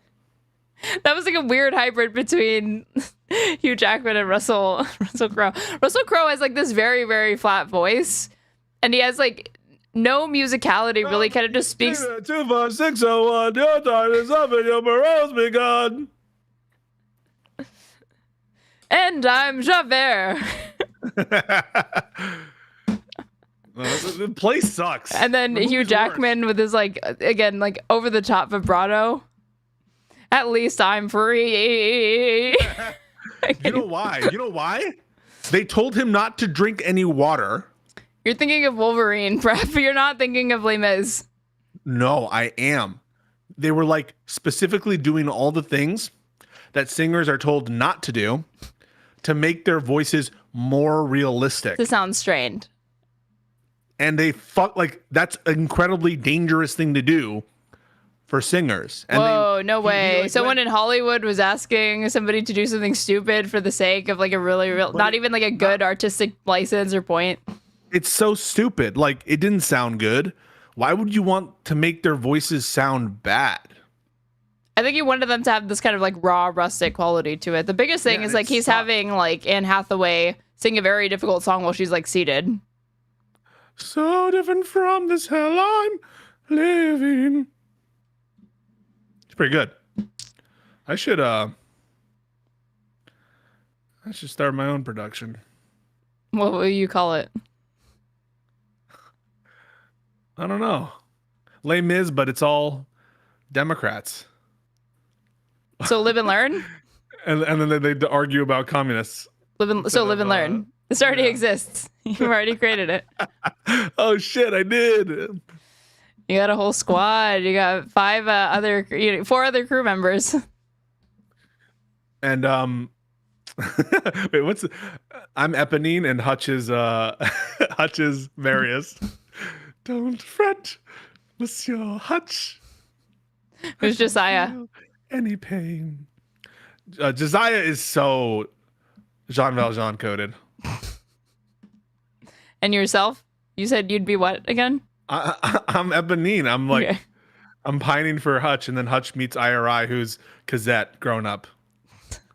In my life. Yeah. Oh, you weren't going to bless us with a rendition of a song from Les Mis right now, impromptu? Heartbreaking, heartbreaking. That's a Patreon exclusive, I'm sure. I'm sick, please. I'm sick. Is that what happens at office hours? You serenade people? Yeah, sometimes we do a little funky song. Sometimes we do a little... I mean, we don't do any Ye or any anti-Semitic artists. Okay, why I don't... That was a conversational left turn. No one said that you do? Well, don't expect it. Well, also, nobody expected it until you said that. Now they expect it. Now they're thinking that's exactly what goes on there.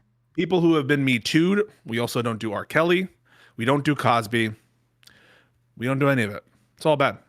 So no Michael Jackson either. What? He was never convicted. Oh, well, that means he didn't do anything wrong. He just, slept with a bunch of little kids in his bed. That is not justice. Your daughter is still alive. Did you recently rewatch The Godfather? I watch many things. Can you just read it? I mean, we're still on the first fucking article. Because you sent me a really long article and you haven't told me to stop. Do you want to move on to the next one? No, I want to get to the drag queens. Okay. This constituted a big night out for the Maga social calendar. There was even a red carpet, and the A-gays turned out in force. They stood around the Kennedy Center's grand foyer in tuxedoed packs, swilling champagne and making after-party plans as they awaited the president's arrival. They soon came face-to-face with their ideological counterparts when a troupe of drag queens showed up to crash the party. Their very presence was a political statement, since the president has been railing online about how there would be no more drag shows allowed at the Kennedy Center. The drag queens made their defiant march through the theater to find their seats near the stage. The right-wing gay men glared and shook their heads. The president and first lady, dressed all in black, hovered above the melodrama from their seats up in the balcony. Instead of the march to Rome, it's the march to the Kennedy Center. These fucking right-wing gay men glaring and just looking down upon them. Queens, again, just absolutely fucking ridiculous. This is again, I understand that that hierarchy exists within the right, but to the extent that it exists, I mean, do they honestly think that throwing in and capitulating to the bigoted sensibilities of other right-wing gays is, or of other MAGA people that are straight is going to do anything for them. It's like, no, they see that you're a drunk who feels superior to a junkie by doing that. Remember when there was those allegations that those staffers, those Democratic staffers, like fucked Wiener? No, they fucked like in the Senate chamber. Oh yeah, I do. Why? They taped it. I mean, that was a bit. That sounds kind of hot. That was a bit much. That sounds hot. This is the world's most deliberative body. Exactly. How many? Exactly. They were making history. This is shameful. It was a monumental moment. Only a communist who values nothing but the collective, who has no purchase on history or tradition, would say, I think it's cool to just let these staffers fuck in the Senate. Actually, I think it was just like a conference room. Someone put, there was video, back shots. Can you confirm or deny? Did you see? You saw this, right? I don't know. I didn't. Do you think I seek this stuff out? Yes. I don't seek this stuff out. You're accusing me of seeking it out. You're accusing me of watching this. Correct. Mockery. Speaking of, earlier you were talking about your faith in people's ability to accurately characterize other creators and their chat, and when they come up in your chat. Two Democratic and somebody said, I heard Pisco is really into feet, and I'm sure that this is true, right? Because people, yeah. The same way that they heard the Vanguard was homophobic to Pete Buttigieg, which is accurate. We're just gonna uncritically repeat that. And somebody in my chat says that you're really into feet. So you're just gonna smear. That's a smear. Actually, you don't know how to deal with the substance of my arguments. What you did to the Vanguard was more of a smear if it's not fucking true. You accuse them of being homophobic. This is far less. This doesn't even fucking matter. I said they made a gay joke about Pete Buttigieg, which is fine. People tell gay jokes. And then you backed up and you're like, well, actually, a chatter is telling me that they did that. You didn't actually see it for yourself, and yet you repeated it like it was true. And now you're accusing me of being into feet with no evidence. So why aren't you? You didn't have evidence in the first place. You do this whataboutism game. All you can do is just deflect. You can never honestly own up to your own mistakes. I love how you call me bringing attention to your inconsistent fucking standards that are non-existent. That's whataboutism. It is. Why don't you drag the scroll down? Okay, you are so proud of yourself for that fucking terrible joke. The gay left just can't handle the fact that President Trump loves the gays, says Casey Flores, a 34-year-old MAGA gay who moved to Washington in April and started a job at the Kennedy Center as a fundraiser. This idea that Republicans hate gays, that's just so not the case, as clearly evidenced by all of us, Mr. Flores said, referring to all his gay friends who moved to Washington to work for Mr. Trump. We're so over it. We just want to help the country. Mr. Flores, who is not married, said he was not particularly worried about gay marriage being repealed, mostly because of some protections he heard were put in place. Thank you for the raid, Nina. Shout out Nina. Shout out Nina. Thank you so much for the raid, Nina. We're having fun here. We're doing very cool stuff. Thank you. When you say Nina, are you referencing that meme? What Nina meme? No one knows what you're talking about. Yeah, they do. The one, you've never seen this video of like 7 teenagers who have to decide who's going to get like couple $100 or something like that? No. And there's this very annoying girl who is like really mad at another contestant, and she calls her Nina, and she says very forcefully repeats like Nina, Nina, Nina, and you kept repeating it when you were thanking her for it. I thought maybe it might be a reference to that. No. How do you not know this? I've heard of Nina Myers from 24. Okay. I've heard of. Why are you cutting me off? I was about to do a bunch of stuff. Sorry, continue on with your early 2000s TV show references. Go ahead. I don't even want to do it anymore. Oh, don't be like that. The people love it. They're dying for it. Go for it. I'm good. You don't get the Nina stuff anymore. You don't get the Nina bit. You haven't earned that. Are you done? Yeah, keep reading. Okay. He was referring to the Respect for Marriage Act, which President Biden signed into law in 2022. It mandates federal recognition of same-sex marriage and was passed by a bipartisan coalition of lawmakers. But what about some of the more homophobic-seeming constituencies and characters in MAGA world? Is it ever difficult as a gay man to stand shoulder to shoulder with evangelicals and people like Pete Hegseth, the defense secretary, who has a history of criticizing policies allowing gay people to serve in the military? Not really, said Mr. Flores. Nobody is meaner to gay people than other gay people, he insisted. Left-wing gays hate socially conservative Christian. I literally thought this was Kyle Kulinski for a second. I'm not going to lie. Oh, stop. You don't see it? So you won't criticize lefties on anything substantive. Wait, shut it. Thank you so much for the raid, Radical Coder. Okay, continue. So you'll call this guy a Kyle Kulinski lookalike. In what way does he look like Kyle Kulinski? I said at first glance, I thought it was Kyle Kulinski. What's the resemblance? Similar tan, similar hair. Right now, Kyle's hair is platinum. They have definitely a similar head shape and facial hair, like grooming. This guy looks Hispanic. So, does somebody being a different ethnicity or race prevent them from resembling somebody else outside of that race? You think Kyle Kulinski is Latino? I never said that. So, no, actually, did not say that. Mexican Kyle Kulinski? Dr. Zaya says it does kind of look like him.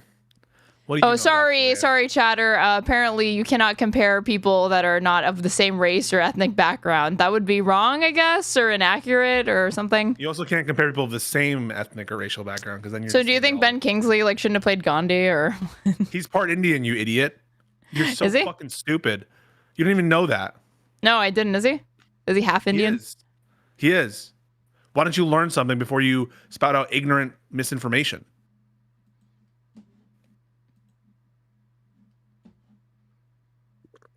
I just really need you to continue extrapolating upon how we can't compare people outside of different ethnicities and races as far as physical similarities. To Sir Ben Kingsley, my deepest, most sincere apologies. Yeah, and you didn't use his honorific, and that was noted. Let me pull up a photo of our boy, who is very hungry lately. I don't know if you've been seeing his Twitter, but he's kind of popping off. He's pretty wild. So apparently I'm some racist or something for seeing a similarity between this man and that man.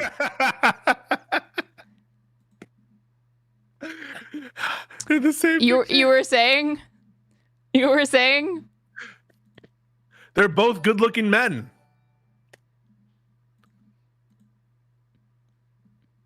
Should I start throwing your stupid arguments back at you? Oh, so you're saying he's Hispanic? Tell me how they look similar at all. I'll be right back. Of course, when he's cornered, he runs. Typical Pisco L. Common Pisco L, you guys. And Clearwatch, thank you so much for the tier 1 subscription. You're on a 3-month streak. I'm very, very impressed and proud. Pisco doesn't see color, only attractiveness in men. Many people are saying this. And Pisco said earlier in the stream, if somebody in somebody's chat characterizes another creator a particular way, you kind of just have to, take them at their word and repeat it uncritically. I'm certainly not going to question what you've just said. Him and Crystal go to the same spray tanning salon? Maybe. I don't know that they're based in DC.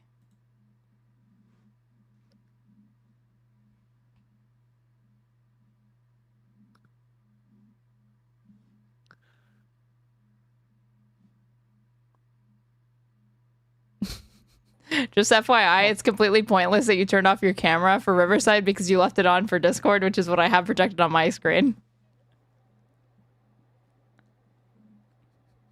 Doesn't really matter. So why do you do it? I do it because I don't know who's like, whoa, mute yourself on Riverside. Oh. I don't know what's going to happen. There have been crazy stuff that have happened to people when they don't turn off their cameras. So I'd like to play it safe. It's just a standard operating procedure. Okay. SOP. Let's see. Left-wing gays hate socially conservative Christians more than that group of people hates the gays. And I think that's on public display every day on social media and elsewhere. I guess that why do these left-wing gays have such contempt for conservative Christians? Is it just because of their Christian identity, or is it maybe because of the beliefs that these people are led to hold, given that this is their faith? This guy doesn't look gay to me. Thanks for sharing. A few weeks after the opening, I don't even know why you'd make a comment like that. I don't know. Just throwing it out there. Good to know. I mean, you don't even look straight to me, so. Whoa. What's wrong with being gay? What's wrong with that comment? I don't know. I mean, I'm proud to look gay, according to you. You added that caveat in. Just say it. Just say you're proud to look gay. That's what I want to hear. Why are you bullying me? You're the one who's I'm the one who's just confused. Like, how does one look gay? Why are you bullying me? It's a joke. It's just a little joke. But you can't let anything go. You literally can't admit when you're wrong. You can't let anything go. And it anytime you're cornered or you take an L, you immediately pivot to this every. We are 2 hours into the stream. We have not gone through one article. We're getting through it. It's a very lengthy, comprehensive article, and this is what you linked, by the way. Yeah, and it's a great article. We're getting a lot of laughs out of it. A lot of mileage. Yeah. We're really milking it for all of it. We got gay Kyle Kulinski, who doesn't even look gay, according to Pisco. So just Kyle Kulinski. I'm planning on getting that mustache, by the way. It's the complete the look. What, the pendejo look? I want to look. You can't say that. Yes, I can. I'm Hispanic. I'm Mexican. You are? Yeah. Debatable. What the hell does that mean? When will it stop? First the gay erasure, now you're doubting my ethnic background. So you just have this cosmic skepticism towards literally every single person's self-identification. You're even questioning my pansexuality earlier in this. Pisco gets to be the final arbiter in all of these things. Fake tan. No, okay, can we just go on? Come on, Aaron. You know what gay looks like. I do, but I want to know what Pisco thinks. You know. By the way, I actually have a pendejo emote, and you can get it if you sub to the channel or if you're a member on YouTube. That guy doesn't even look gay. He's just really hot. Pisco. He's not gay. He's hot. Make Aaron speak Spanish. She understands it, I think, right? I mean, if you gave me anything to read in Spanish, I could read it, but I can't really just like speak Hola.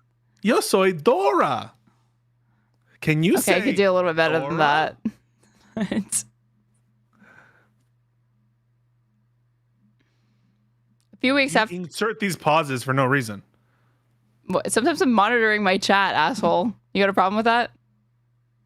It's dead air. I can read if you want. A few weeks after the opening of Les Mis, Mr. Flores was out for dinner at the Occidental, a retro chic chop house on Pennsylvania Avenue that draws in many Trump officials. Mr. Besson happened to be dining 2 tables away that night. Printed in the center of each menu is the restaurant's motto, "Where statesmen dine." Thank you for the sub. Mr. Flores was there with his friend. See, observe chat. Flawless insertion of, praising a chatter for subbing. He didn't even take a breath. Just immediately, where statesmen dine. Thanks for the sub. Mr. Flores was there with us. A 38-year-old gay reporter for the Washington Free Beacon, a conservative publication. Both men are in some ways typical of the new kind of gay Republican because, sorry, I'm dyslexic now. In town, they moved here after Mr. Trump returned. Sorry, we can't have. We have to do popcorn reading because no dead air. 10 seconds, like 5 seconds of dead air is worse than Pisco reading. Professional opportunities. In Mr. Levine's case, the dawning of a new Trump era meant lots of stories to report and sources to meet. For Mr. Flores, there was a job at the Kennedy Center, which he landed because he's friends with Mr. Grinnell, who was put in charge of the Performing Arts Center. There were new social opportunities, too. A whole scene has sprouted up for gay Republicans. Just the week before, both men had been at a rooftop party in Logan Circle with about 50 other like-minded guys, many of whom had jobs in the administration. No libs allowed except significant others, read the partyful invite. There have been similar house parties in DuPont Circle. What was that? What was that? Dead air? What? Why are we doing dead air? Why are we just yapping constantly all the time? Pool parties on Capitol Hill, but the most coveted invitation for a maggot. This has stopped being about actually the understanding the article or doing analysis, and we're all just watching to make sure that there's no dead air and how you read it. It's to one of the parties that Mr. Teal, the gay Trump megadon. Look, you can't even address that because you just want to get through the article. Mr. Teal declined to comment for this article. A lot of gays across the Trump administration are very inspired by Mr. Teal. Mr. Flores said he was the first contrarian to kind of open the door. Mr. Flores has yet to be invited to one of his parties. And yet, this is a relatively small world. It's still coming together, and not everyone gets along. Just because we're all homos doesn't mean we're all friends, Mr. Levine said. But when these men do step outside their world, they popcorn, Aaron. Oh, so that you just decided you're done in the middle of that sentence with reading? Okay. They're often move on to politics. We haven't even started. What is this then? The big gay government is not politics? I don't know. I picked this article because it seemed funny. Because you like the title. Yeah. They are often reminded that they are not welcome in the flourishing gay scene that surrounds them. I will say, if people at a gay bar find out that you're in the Trump admin or you're working somewhere like the Kennedy Center, they're not so nice to you. They instantly come at you, Mr. Flota said. I definitely don't lead with it. That seemed to be true based on a spin through the room one recent night at the little gay pub in Logan Circle. Patron after patron said that there was no way they'd ever be friends with, much less date, a gay Trump appointee. If you work in the Trump admin and you're a gay person, clearly you have no respect for yourself, said Jason Melton, a 44-year-old Washingtonian who works in healthcare policy. He was sipping vodka with pineapple juice and looking rakish in a gray Calvin Klein suit.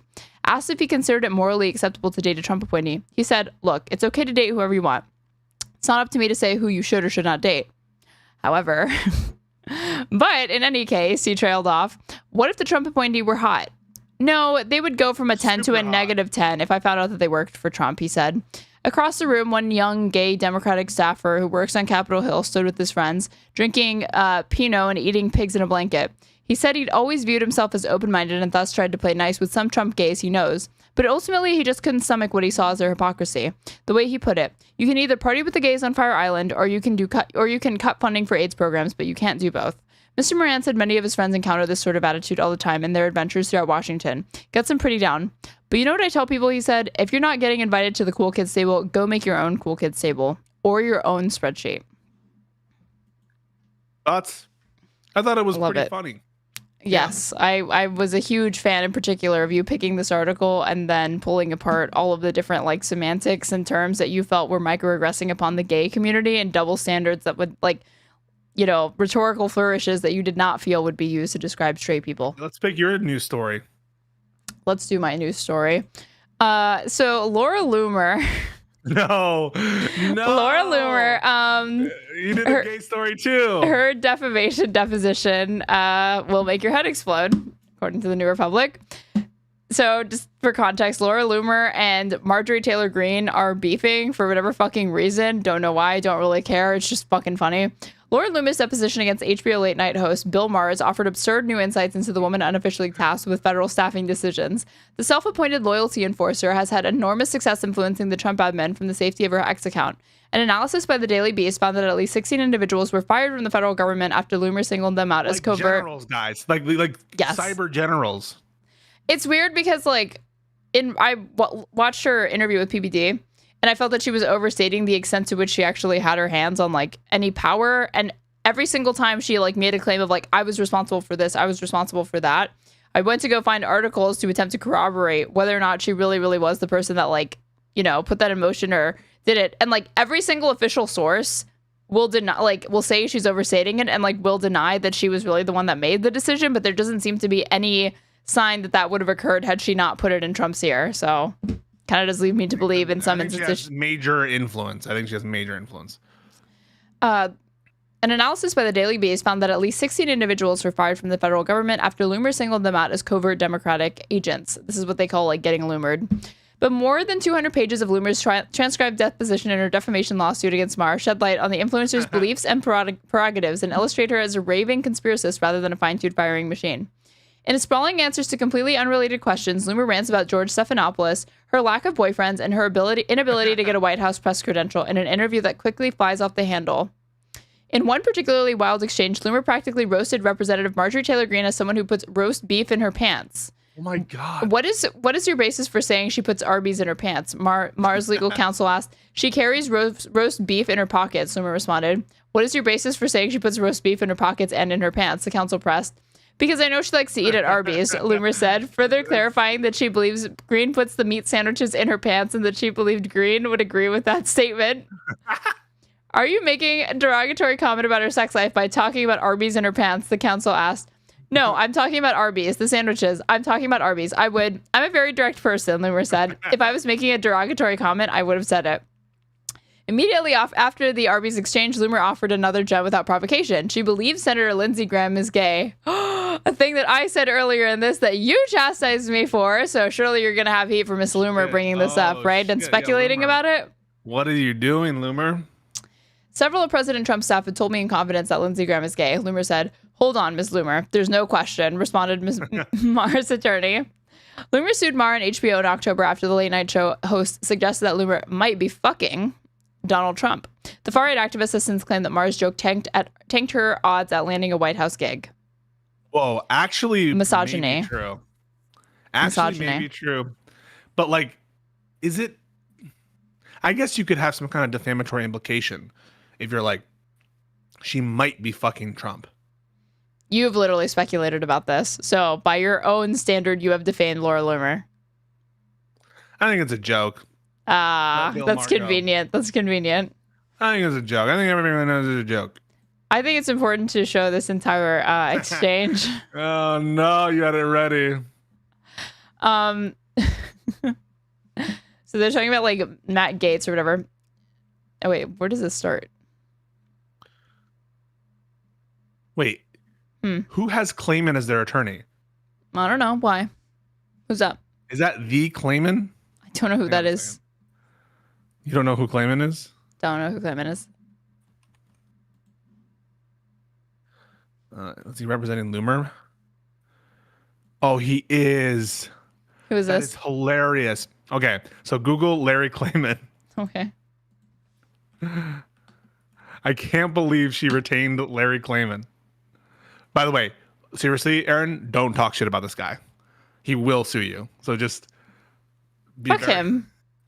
Don't talk shit about this guy. Fuck him. And Pisco says fuck him too. He co-signs what I just said. Okay, just go to his Wikipedia real quick. Okay. This is Larry Clayman, folks, an American attorney, right-wing activist, and former U.S. Justice Department prosecutor.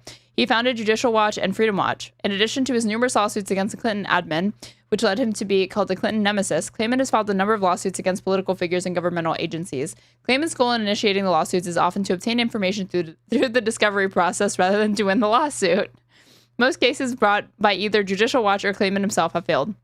Critics have described him as a gadfly and a racist, a frivolous litigator, and a conspiracy theorist, while Clayman himself described himself as a modern-day John Adams in a fight for justice. His litigation tactics have led to criticism and sanctions from legal authorities, including a ban from appearing in 2 courtrooms and suspensions of one of his early law licenses. I know this is a bit of a zag, and we're going to get back to your transcript, but I want you to go to YouTube and put in Larry Clayman, Roger Stone deposition. Always fucking Roger Stone.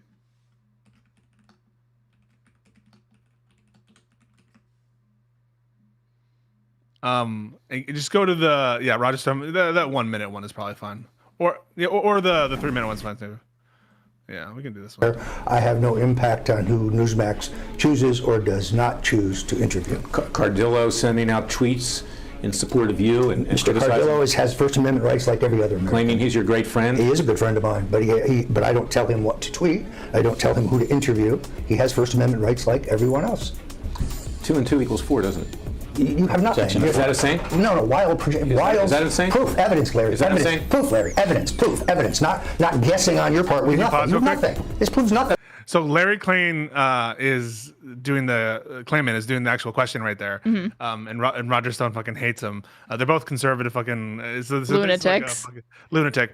But that phrase from Roger Stone, evidence, proof, evidence. I use that phrase a lot, but just press play real quick because it goes off the handle. So you're channeling Roger Stone when you do that. Or what? Yeah, I am. That's what you told Mueller, right? You have nothing. That's what your clients argued at the trial. I'm not going to discuss the criminal case. If you want to keep insulting me, this will be over. You're going back to the judge like a little bitch. I'm doing what? If you want to keep insulting me, I will just end this and you go running back to the judge. Did you just call me a bitch? You're acting like one. You're acting like one. You don't have anything, my friend. You got nothing. You have a wild guess. If you have some evidence that I communicated with Ruddy or Cardillo or Clemente or Cassandra, produce it. You got nothing. You're not going to get anything by interviewing me because it's not true. If you withheld it, can I? I haven't withheld it. You prove I withheld it. Do that. But you don't have that either. No, we'll look for it. You can look for it all you fucking want. You'll find nothing. Ask a question. This is just. It reaches a point of absurdity. Dude, Roger Stone is on fucking on coke or something. He is like tweaking. He's tweaking. Press play. Insane is, I think, a colloquial expression, but when someone pulls facts out of the air for which they have no evidence whatsoever, in which they're just guessing because they're unhappy that they can't be interviewed when they want to, yeah, I think that's pretty crazy. At 227 in the InfoWars video, Stone falsely and misleadingly publishes that, this is in the paragraph 18. He, Corsi, was perfectly willing to lie, to perjure himself, saying that a memo he had wrote me was written on the 30th for the purposes of cover-up, which is further proof that Jerry lied under oath. Now, what proof do you have that Jerry lied under oath? Substantial, because everything in that paragraph I said is accurate and true, and I could prove it if I needed to. Do you know whether or not he's working with Dennis Montgomery today? I do not know. Have you had contact with Dennis Montgomery? No, I have not.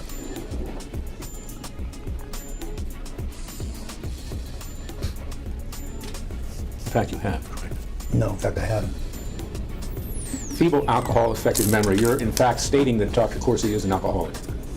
I can only assume that this memory had to be caused by something because it was inaccurate. But you didn't true. know whether he made the statement under the influence of alcohol, did you? No, but I certainly had drinks with him. Oh, this isn't the part of it. Oh, anyway, so he basically, we don't have to watch the whole thing. He like lashes out and yells and like tells him to go fuck himself, and it's pretty hilarious. Oh yeah. Wild assumptions that are false, for which you have no evidence whatsoever, and you will get no evidence. Go depose all those people. You just you can't get over the fact that you lost a Senate seat. I mean, this is absurd. That has nothing to do with whether I lost or won. It also has nothing to do with the 6 lawsuits that you filed. Well, it's a pattern of conduct. If anybody wants to talk about pattern of conduct, look in the mirror. When you worked for me as a consultant, you had a fiduciary duty to keep what I told you confidential. And you have no evidence that I did not do so. Objection of form. None whatsoever. And there's no basis for a fiduciary duty. What, are you the judge? You didn't pay me a dime. You owed me money, as a matter of fact. And your staff left with equipment that I paid for, correct? Prove it. Stop. Prove it. Stop. Prove it. No one believes you. You have no credibility. Look in the mirror, dude. This is like, it's my opinion. This is not defamation. So, Larry Klayman, I have no desire to say anything false about you, Mr. Klayman. He is perhaps the most unhinged, litigious individual, litigious attorney guy of all time. And the fact that I saw his name and I'm like, holy shit, the two most unhinged people. He founded Judicial Watch, and he was too crazy even for Judicial Watch, which is like the Crazy Sue organization for Republicans. So just very funny that name popped out and that Laura Loomer retained him. Okay, so Mr. Klayman, I'm starting from here. We don't have 29. Where's 29? I don't have that one. Ms. Bolger, that was the last tweet. Mr. Klayman, is this it? Ms. Bolger, yes. Okay. Klayman, we're going to take a break after the next question. It's 45 minutes. Bolger, you're not going to take a break. I've not done with my line of questioning, and I've asked you, Klayman, we'll take a break, Bolger, to let me finish my line of questioning. Klayman, no, we're taking a break, Bolger, unless you let me finish my line of questioning. I know you're upset because it's getting too hard for you, but Klayman, no, I'm not getting. Bolger, I need you to hang in there. Mr. Klayman, I'm getting upset because you are a very mean, nasty individual trying to harass my client. Bolger, by Miss Bolger, question. You'll see that this is a tweet from you. Hey, okay, what tweet? I should say the Marjorie Taylor Greene date is September 11th. Did you notice that? Yeah. Answer, yes. Question. Okay, then you responded. I'm assuming this is Loomer, right? Yeah, I think so, yeah. But she also, I will say that she's upset because she wasn't invited to attend the ceremony. Because a lot of President Trump's staff told me they were getting sick and tired of Marjorie. So she was very upset that she wasn't invited to travel to the debate. She was excluded. Congressman Matt Gaetz was invited. I was invited, and she was not because President Trump's staff told me that they can't stand Marjorie Taylor Greene. And I'm willing to say that under oath. Of course you are. Several of his staff told me that they can't stand her. Question. Miss Loomer, can I ask you to look at the next exhibit? Loomer, yeah, but I'm just, I'm not interested in your speech. Answer, putting into context. So, question, Exhibit 30. Answer, she was upset. She was jealous. Question, Exhibit 30 is your response to her. Can you read that out loud to me?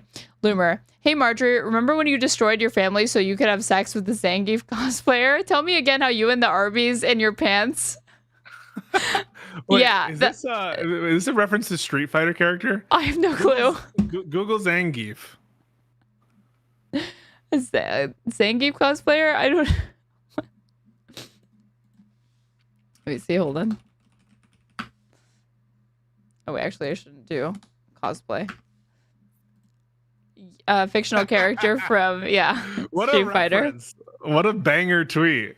I mean, it was just banger after banger because that plus the Arby's thing. Tell me again how you and the Arby's in your pants. Yeah, that was widely reported. I mean, that's why she got divorced. That divorce records question. No, read the tweet. Loomer, are representatives of the GOP. You couldn't even run your own family. Don't tell me how to run my free speech. Question. Okay, so when you, Loomer, but you're not showing the screenshot. It's like intentionally blurred out. I don't know why you blurred it out, but it showed a document where somebody who she had an affair with showed text messages of her having an affair, and it was well documented. It was in text messages, and it's the reason why she ended up getting divorced from her husband, Perry, who I know.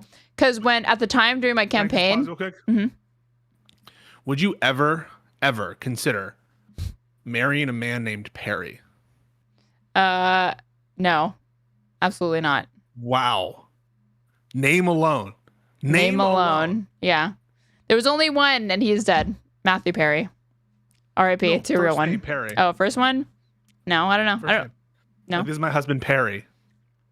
No. Huge red flag. Huge red flag. Okay. What if his last name was Winkle? Okay, whatever.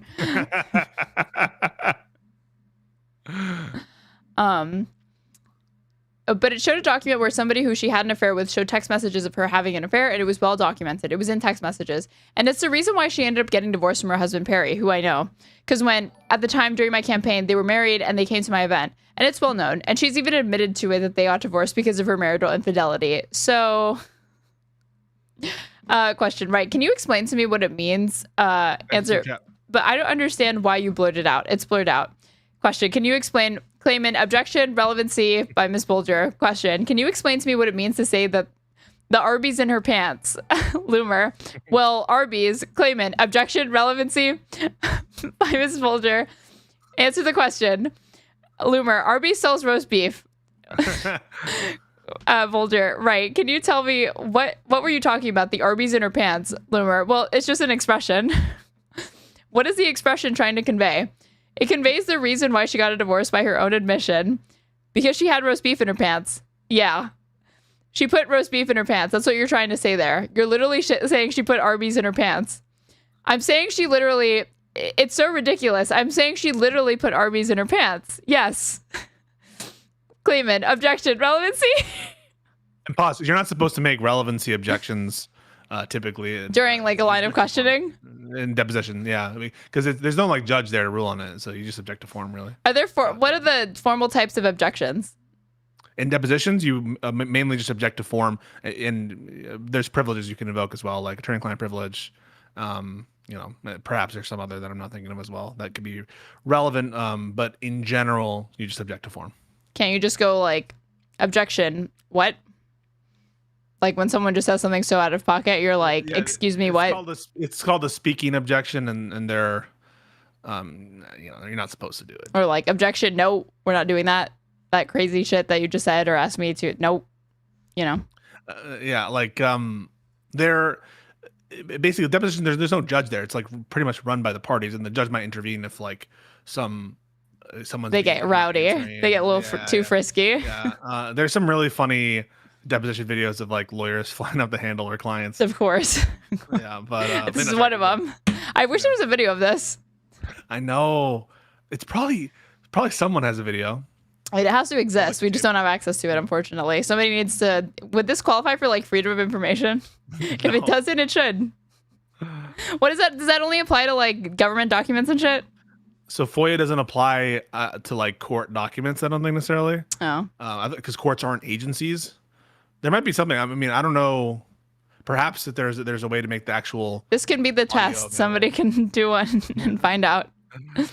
You can't FOIA a federal court though. You can't do that. Oh, okay. I'm assuming this is in federal court. I'm saying she literally. It's so ridiculous. I'm saying she literally put Arby's in her pants. Yes. Claimant, objection, relevancy. Vulture, you're not making a slur about her. Loomer, no. You're literally saying she put an Arby's sandwich in her pants. Is that right? Yes, that's correct. That's correct. She's lying. Why are you laughing?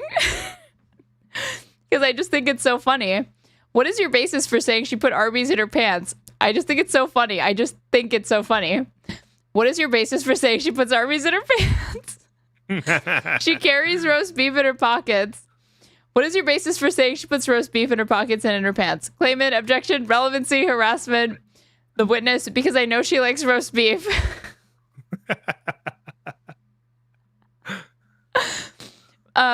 question by Miss Folger. So what is your basis for saying she had Arby's in her pants? Because I know she likes to eat at Arby's. And she likes to put it in her pants. You know that. Yeah. She likes to put Arby's in her pants. Yeah, she does. Okay. If I ask Marjorie Taylor Greene, she would tell you that she puts Arby's in her pants. It's my best belief that she would tell you that. Yes. Okay. Are you making a derogatory comment about her sex life by talking about Arby's in her pants? No, I'm talking about Arby's, the sandwiches. I'm talking about Arby's. Quadrupling down. This is where she says she's a direct person. I'm a very direct person. If I was making a derogatory comment, I would have said it. I just think it's so funny because I feel like you would understand it if you actually hadn't blurred the photo, but it's blurred. Folger, we didn't blur a photo. There may have been some kind of copy editor, but we'll get you a better copy of it if that's right. Okay. My understanding is that we don't claim in. All right, let's take a break. Folger, actually, I think I'd like to finish this line of questioning the witness. I think it's so funny. Clayman, well, you can finish this exhibit. Go ahead. Folger, I'd like to finish. Clayman, if you would like to deal more with Arby's, Folger, no, I have a couple more questions I'd like to ask in this line. Clayman, where's the meat? These people deserve each other. Clayman and Loomer deserve each other. And then this goes on for like 20 more pages. I mean, we could probably do this for like another 30 minutes, but that was like the part that I wanted to spotlight. Very, very good. What a great story. I know. Great cast, 10 of 10. Just lovely people all around, really. I want to bring something up. I didn't send it to you, but I'm struck by something Glenn Greenwald said. And I'm being struck by things he said more and more. And it has to do with the flag burning thing. So I hope you would indulge me in that. Sure. Can you just give me a moment? Okay. And I want your take on it. So he brought something up that I thought was like a really good way to put it, which is military officials, military people, right? Veterans will often come back and they say, talk about why they fought, right? Why they served. And oftentimes you'll hear Republicans be like, I died for that flag. I killed for freedom isn't free. And Glenn's like, when you talk to actual veterans, how many of them say, I killed or died or like was injured or my friends died for the literal flag, to preserve the literal flag, as opposed to preserve freedom, which is pretty much like a cliche at this point. That so I thought it was I encourage you guys to watch that video that he put out about the flag burning EO. It makes me think a little bit like how often the military is used for these political battles, even now, right? The invocation of the National Guard in a way that honestly undermines the work that the military does. There are a lot of people who disagree with what the American military has done in recent years, but I don't think they would ever characterize it as we're going over there to fight for a literal flag or to preserve a literal flag or to make sure that you don't burn the flag. I think most of the people who say, they're doing it to defend America, it's to defend American freedom. And yeah, I don't know. What is your response to that? The using of the military to try to kind of like support this anti-free speech agenda. I mean, funnily enough, it's just obviously vacuous, empty jingoism, and their understanding of what constitutes like true patriotism is just complete fealty to, in this moment, whatever Donald Trump and the MAGA movement and Republicans at large are looking to champion. They are looking to, crush and subvert their enemies. They do not care what they need to do to achieve that. And I think that this is, I really don't even like appealing to these, like the invocations of it. Like, so you just put in my chat, you died for my right to burn that flag, whether you like it or not. And that is the way that it is. You don't get, this is not, liberties are not the types of things that you get to pick and choose and selectively enforce or whatever. And I don't really think that you meaningfully have the right if every single time you attempt to exercise that right, there is not only a cultural pressure to not engage in it, but now there's a legal pressure trying to forbid you from doing it. It completely goes against the spirit of it. It's one of those things that what is it? Like most people do not, even when they defend burning the flag, they will say, you should not, I wouldn't burn the flag. You should not burn the flag, but you ought to have the right to burn the flag, right? Yeah, and they'll say that. And like that guy who is even those people, like Hutch said that he was one of those people on Lib Learn, and he was defending that guy who was in front of the Capitol, or the one who White House, yeah. I think it was the White House. was saying, I 100% support this this man in this moment burning the flag, because it's a fuck you. It's a fuck you to a presidential administration that would try to seek to undermine a cornerstone of American liberty that is, you know, freedom of expression, the First Amendment, and that obviously will include being able to burn a flag. Yeah. No, I do want to admonish the audience. Just because you have some expressive conduct protected with respect to burning a flag doesn't mean you can burn a flag anywhere you want, or you can burn a flag while you're doing other criminal stuff. So just be aware of that. But no, I agree. And I think that people, and they do this also with like the kneeling at the anthem situation. The American electorate, the American people, they're very like symbol oriented. Well, that I don't like at all, because it's a total red herring. It's a total red herring about the whole, like, it's disrespectful, because it's really not about the disrespect. You find the cause to not be righteous, therefore you don't really like it. And I felt that liberals actually cornered themselves into a very silly argument by defending Kaepernick on the basis that he has the right to do it, because his right to do it is not really in contention here. What's in contention is whether or not you find the cause to be just, in the same way that if I were complaining about the anti-mask protests in 2020 and somebody on the right said to me, they have the right to do that, I'm not disputing their right to assemble. I'm saying this is a stupid fucking reason to assemble, and I'm criticizing it on the merits of the protest. I'm not criticizing it on the basis that they don't literally have the right to do it, you know? And when they like, I suppose, are disrespectful to the flag and put it upside down, like Alito's wife, I forget her name, but they were crazy bitch, man. You said it. She is.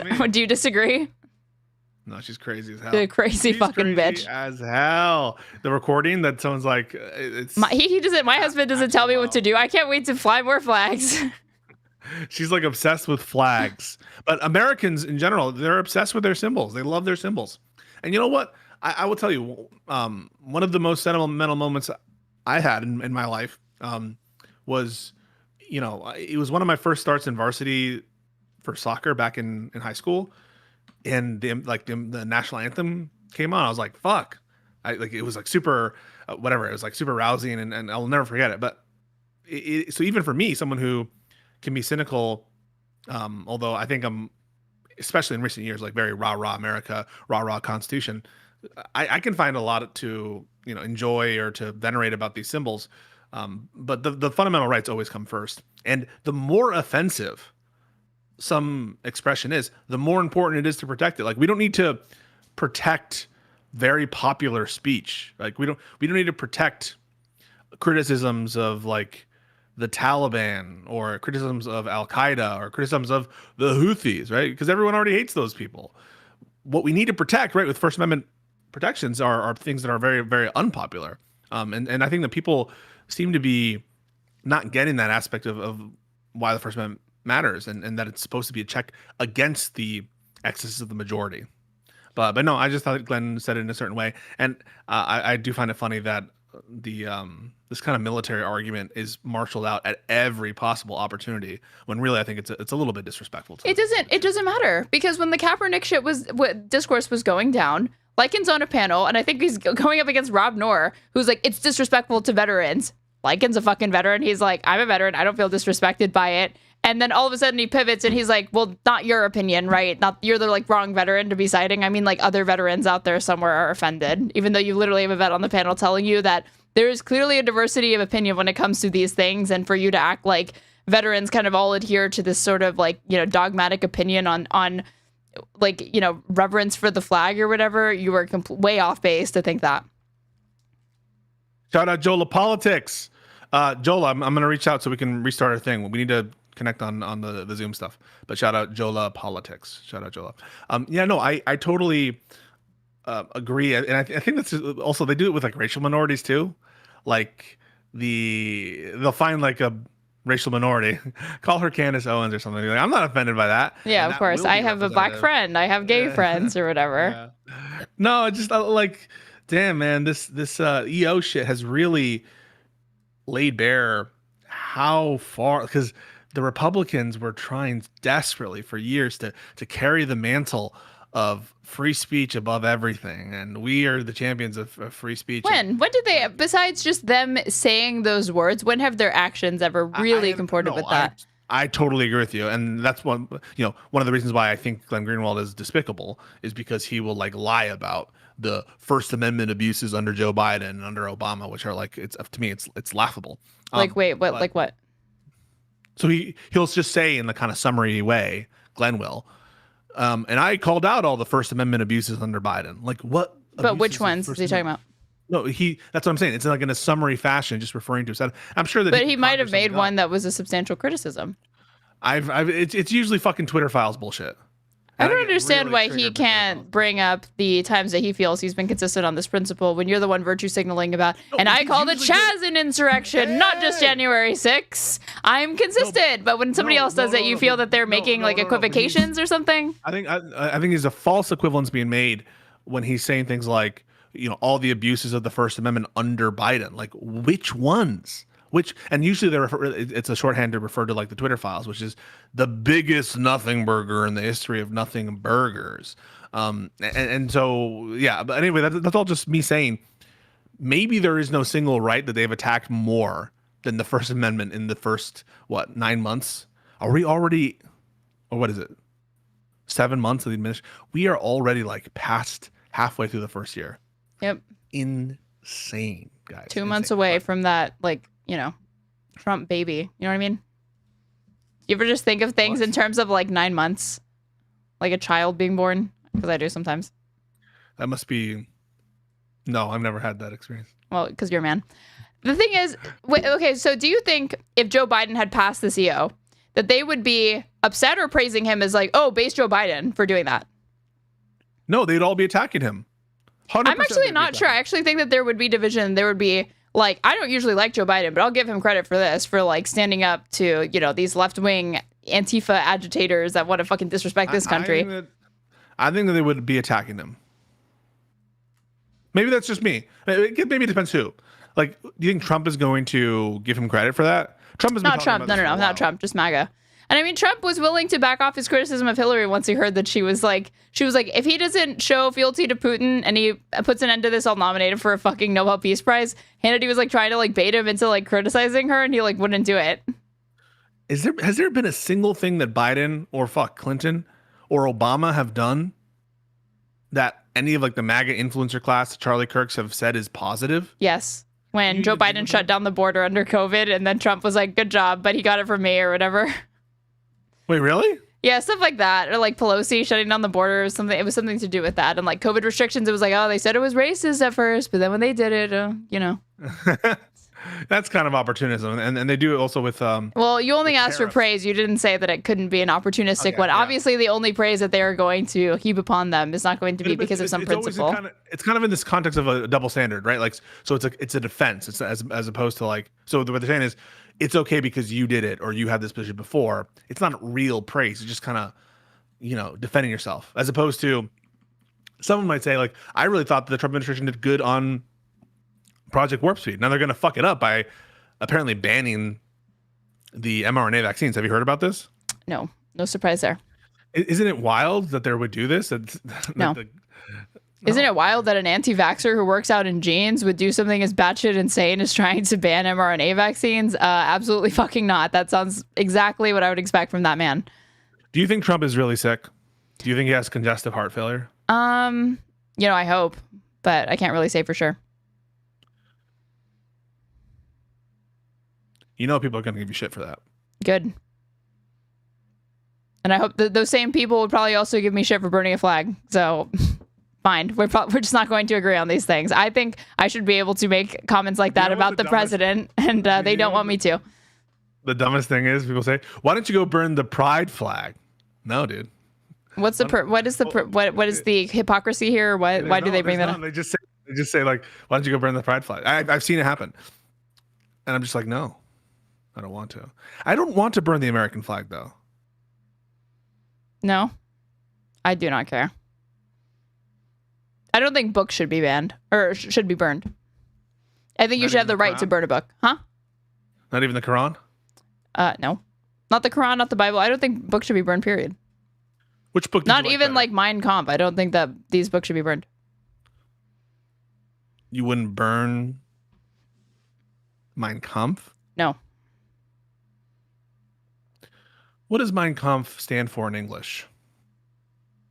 Educate me. You're the one who's the World War II history buff here, so go forth. Why? And why did you bring up the Quran as the first thing?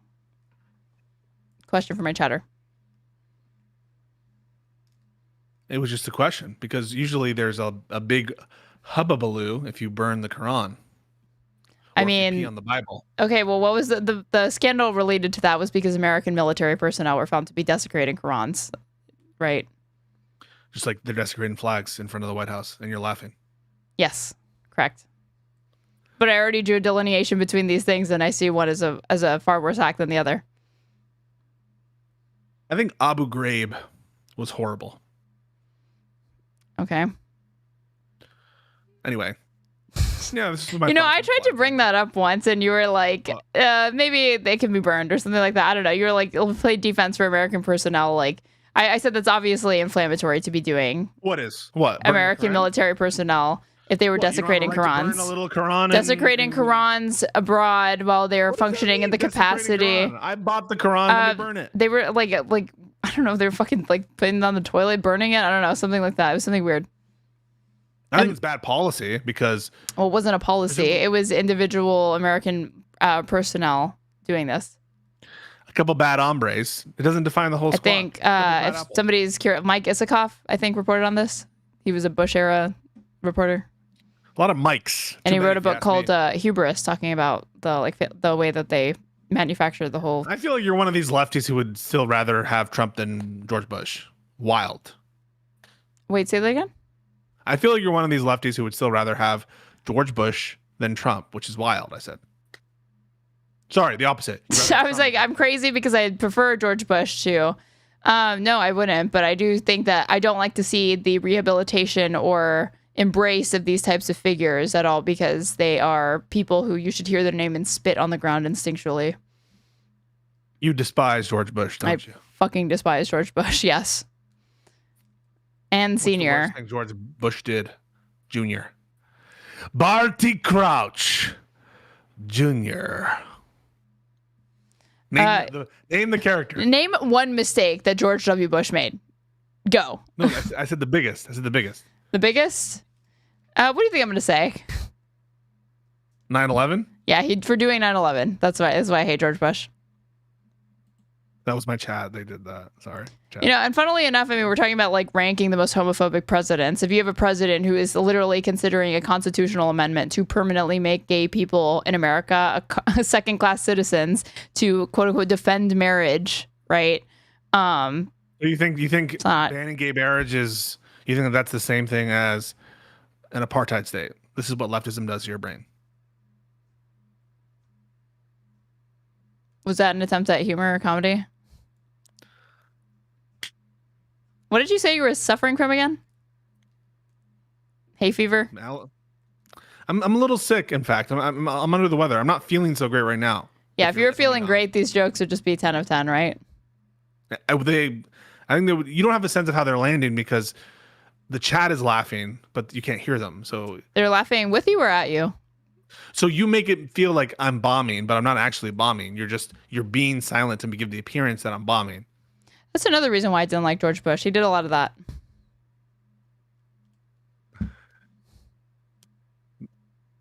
Her take? Yeah. Her take. Oh, wait. Let's do a little speed run from some other things that you sent me, okay? Oh, yeah. These are great. Okay. Let's see. So live and let die. Okay, Trump hands. Let's look at this. Trump on dictator accusations. I just know how to stop crime. So he's basically like, I want to be a dictator. I could be a dictator if I stopped crime. Let's see what he actually says because you literally sent me a paywall article. Awesome. I sent you a tweet. That was it? You didn't want to read the article or see anything that was in it? Yeah, I just want to be. He's talking about being a dictator. Okay, that's it. Let's see this. And this is obviously the very normal cabinet meeting. Stopped by the Department of Labor. Mr. President, I invite you to see your big, beautiful face on a banner in front of the Department of Labor, because you are really the transformational president of the American worker, along with the American flag and President Roosevelt. Working for this government, for you, is the greatest honor of my life. I tell it to everybody, and I really do feel that way, and I thank you. You have breathed life back into the profession of law enforcement. Your respect for law enforcement is so incredible. It's making a difference. This is just such a great opportunity, really, to recognize your leadership as a true champion for working people. Well, everyone knows there's no stronger advocate for hardworking American families than you. Well, Mr. President, first of all, thank you for the opportunity to work for you. Our country has never been so secure thanks to you. You have brought us back from the edge. And there's only one thing I wish for, that Nobel Committee finally gets its act together and realizes that you are the single finest candidate since the this Nobel Award was ever talked about to receive that reward. It's pretty great to celebrate Labor Day with a builder who loves labor. The great Trump projects have come from the very men and women we're going into this weekend to celebrate. Thank you for saving college football, by the way. We're all very grateful.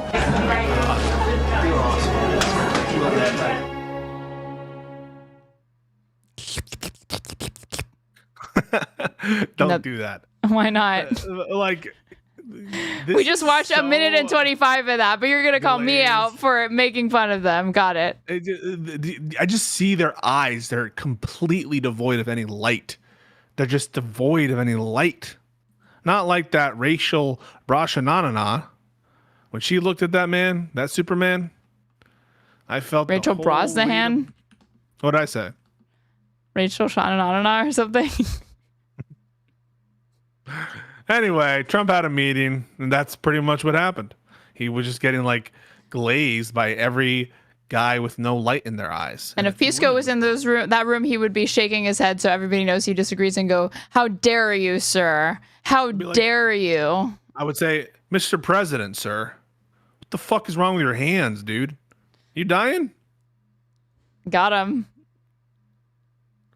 You can own. Yeah, you just that would be you standing up to American fascism, right?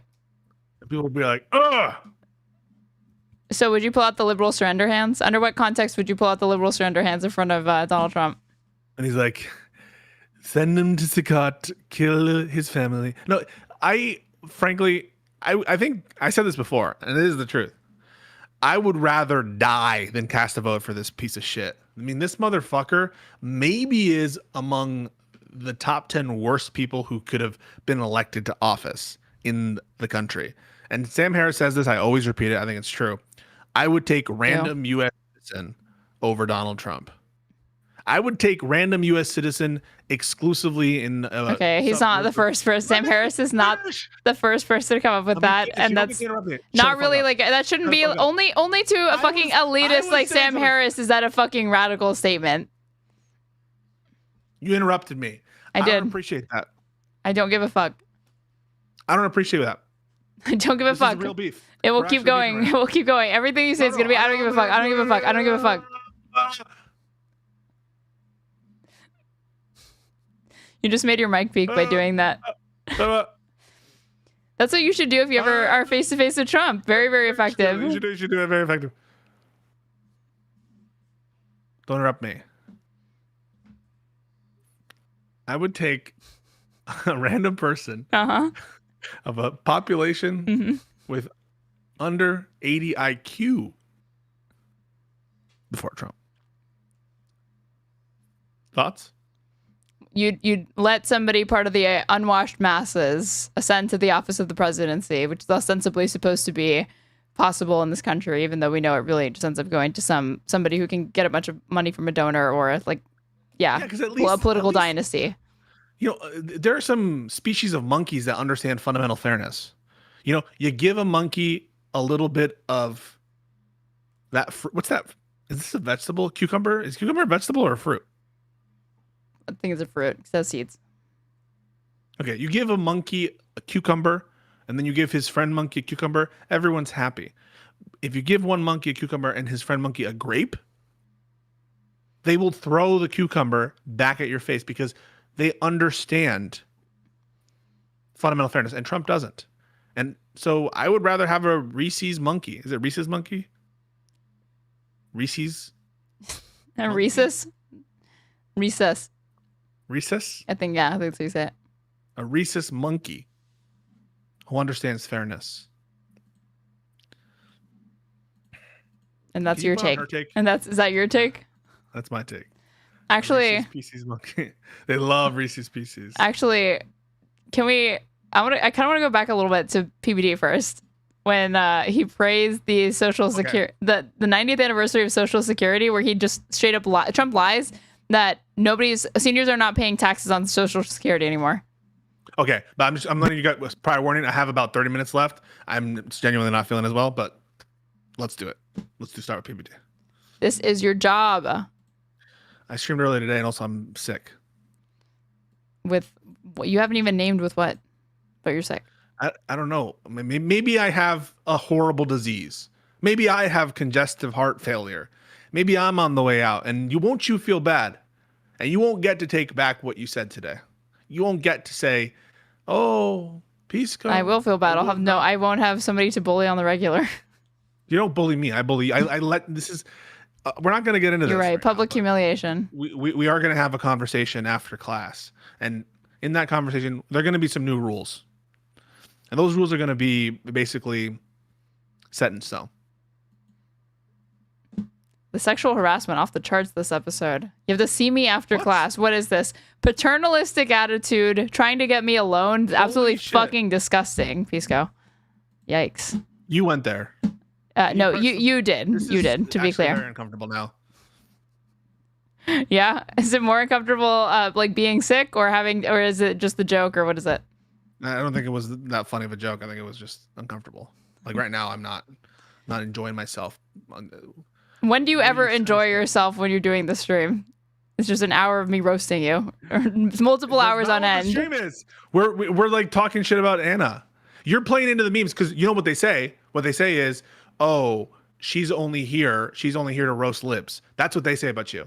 Correct. And I go on them and I defend you, and I'm like, "Hey, this person actually like agrees with all of our principles," and you're like, and we're just roasting libs. I mean, we do a little trolling of libs. I'm doing a little roasting of libs as a treat. Well, maybe we should roast some You know what? Well, we're gonna get some clips next time of some commies. Okay. To take to task. Okay. You think I'm not gonna shit on the left just because I'm part of the left? We're gonna take some commies to task. You're gonna bring in your favorite commie to roast. And that is not fair. Somebody, a subscriber of mine points out, because I also roast conservatives. If anything, the majority of my streams, literally like half of my stream is like just valuetainment reaction content, because I'm so fucking fascinated by everything that they put out. Like I can't stream enough to cover it all, honestly. So what are our PBD boys gonna be talking about? They will be talking about the 90th anniversary of Social Security, and Adam sharing an anecdote in which he brags about the fact that he will not allow his 74-year-old mother to retire despite being at a very wealthy point in his life. This is Iran. Well, let's get to the next story. It's tragic with what's going on in Iran, but it's a real thing. It's happening. Next story I want to get into is a Sorry, I different kind can't of take him story. I'm seriously gonna after his stroke. Go now, boys. This, and I'm going to give you my thoughts. Trump touts tax relief for a vast majority of seniors on Social Security's 90th anniversary. Okay, so when he says this, President Trump's proclamation issued Thursday to mark the 90th anniversary of Social Security Act signed by FDR described it as a monumental legislative achievement, stating, "To this day, Social Security is rooted in a simple promise: those who gave their careers to building our nation will always have the support, stability, and the relief they deserve." The proclamation highlights its administration's improvement, including technological advances and a reduction in average telephone response. Fucked up Social time from 30 Security. They've basically made it worse for individuals who need to get who live in more rural areas. They've closed off different centers for for some of there's some hearings that you have for Social Security, like when your benefits are in question or when you have to fight for certain benefits, and they've essentially fired a bunch of staff as well. And so it's not the case that this administration has been helping Social Security.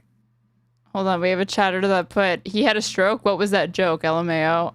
Let me just get for context really quick. I just need to show your... Yes, the context.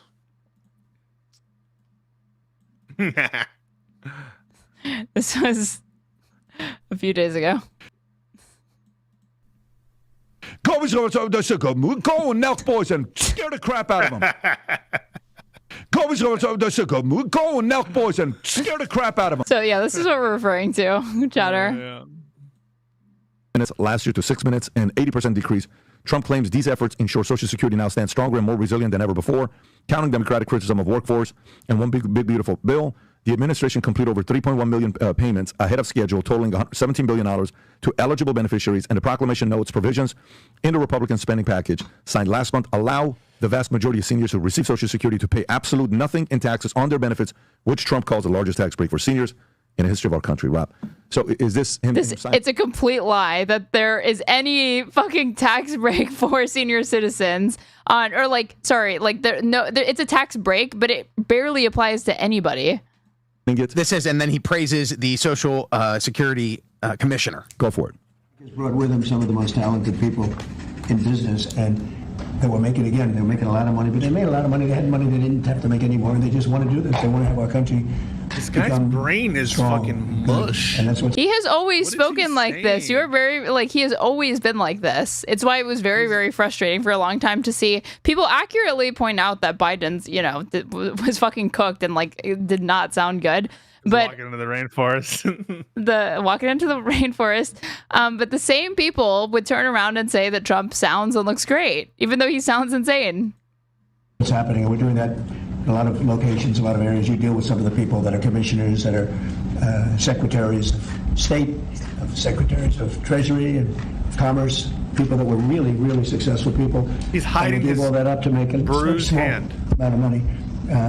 They don't even consider it a fraction. You say 1%, less than 1%. That's pretty good. That's a big pay cut. Okay, so you see this here, and obviously it's nice, it's great, everything that they're talking about. But then when you get your Social Security statement that comes in, and many of these letters, it tells you the account's going to be insolvent by 2033, that it's going to run out of money. Mm-hmm. Like, just really quick, just to hammer out how much of a fucking lie this is. It's insane. This is waysandmeans.house.gov. No tax on Social Security, $63 billion in tax relief for American seniors. They go on to describe a provision of the big beautiful bill that does not actually mean that there's no tax on Social Security. And this is not even the first time Trump has claimed this, but it's notable that he was doing it on the 90th anniversary or whatever. Trump fact-checked by own aide moments after bogus claim. President claims he eliminated taxes on Social Security. His own staffer said that's not accurate. Last month, I signed the One Big Beautiful Bill and allowed no tax on Social Security for our great seniors, Trump claimed. No tax on Social Security for our seniors. Fucking lying. The president, 79, made the comment while marking the 90th anniversary of Social Security. He has repeatedly claimed that he ended taxes on the benefit program for seniors, but that is not what his law signed in July actually did. After he made the claim on Thursday, however, his own staffer contradicted him on camera. Staff Secretary Will Scharf was explaining for the president what was in the proclamation he was about to sign, where he made the admission that the president had not, in fact, ended taxation on Social Security. It also obviously mentions the fact that as part of the One Big Beautiful Bill, a vast majority of our senior citizens are no longer paying taxes on their Social Security benefits, as you promised in your campaign. So, yeah, vast majority is different than literally zero seniors. As these, but I guess we won't let typical lefty little parsing of numbers. I know, just splitting hairs, very, very pedantic on my part. As he said it, Trump's top aide seemed to stumble over how to phrase it, settling on vast majority, contradicting the president while avoiding explaining outright that what the law actually contains is a tax deduction. That did not stop the White House from writing on X Thursday that the president was strengthening the program with no tax on Social Security for seniors. See, don't you think that Democrats just need to tweet out bold-faced lies like this to be able to compete with MAGA? Just lie. Yeah, just lie. Just lie and have the base repeat it. No, you draw the line at just outright fabrications and zero truth at all. Yeah, I don't think we should do that.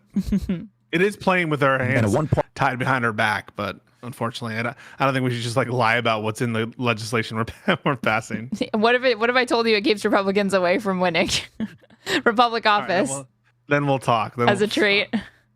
As a treat, just as a treat.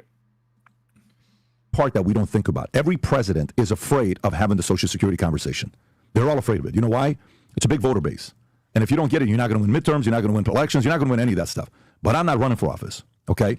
If you're younger watching this, you're going to pay a price for it. I'm talking to the guys that are in their 20s and their 30s. Watch this here.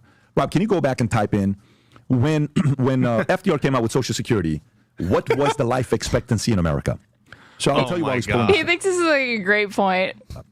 FDR comes out with Social Security in 1935. Life expectancy at the time was 61 years old, okay? 61 years old was life expectancy. Wow. At that time, okay? 61 years old right there. Do you know when benefits were paid out? 65 years old. So at the time, benefits were paying out 4 years after the average American died. So do you know the first time, when they came out with Social Security became law, the first time they paid out Social Security was in 1937. 1937, they used to pay Social Security in lump sum. Do you know in 1937 how many people in America got Social Security? You know what the number is? Can you type in how many people got Social Security the first year? He sees this as like a feature rather than a bug of the way that Social Security was first don't give them any benefit. introduced. Paid it out. It's roughly 54,000 people that got Social Security the first year, give or take. Not 1940. 1937 is the first year they paid it out. How many people? I'll just draw attention to this really quick. Most of the major shifts in worker to beneficiary ratios before the 1960s are attributable to the dynamics of the program's maturity. In the early stages of the program, many paid in and few received benefits, and the revenue collected greatly exceeded the benefits being paid out.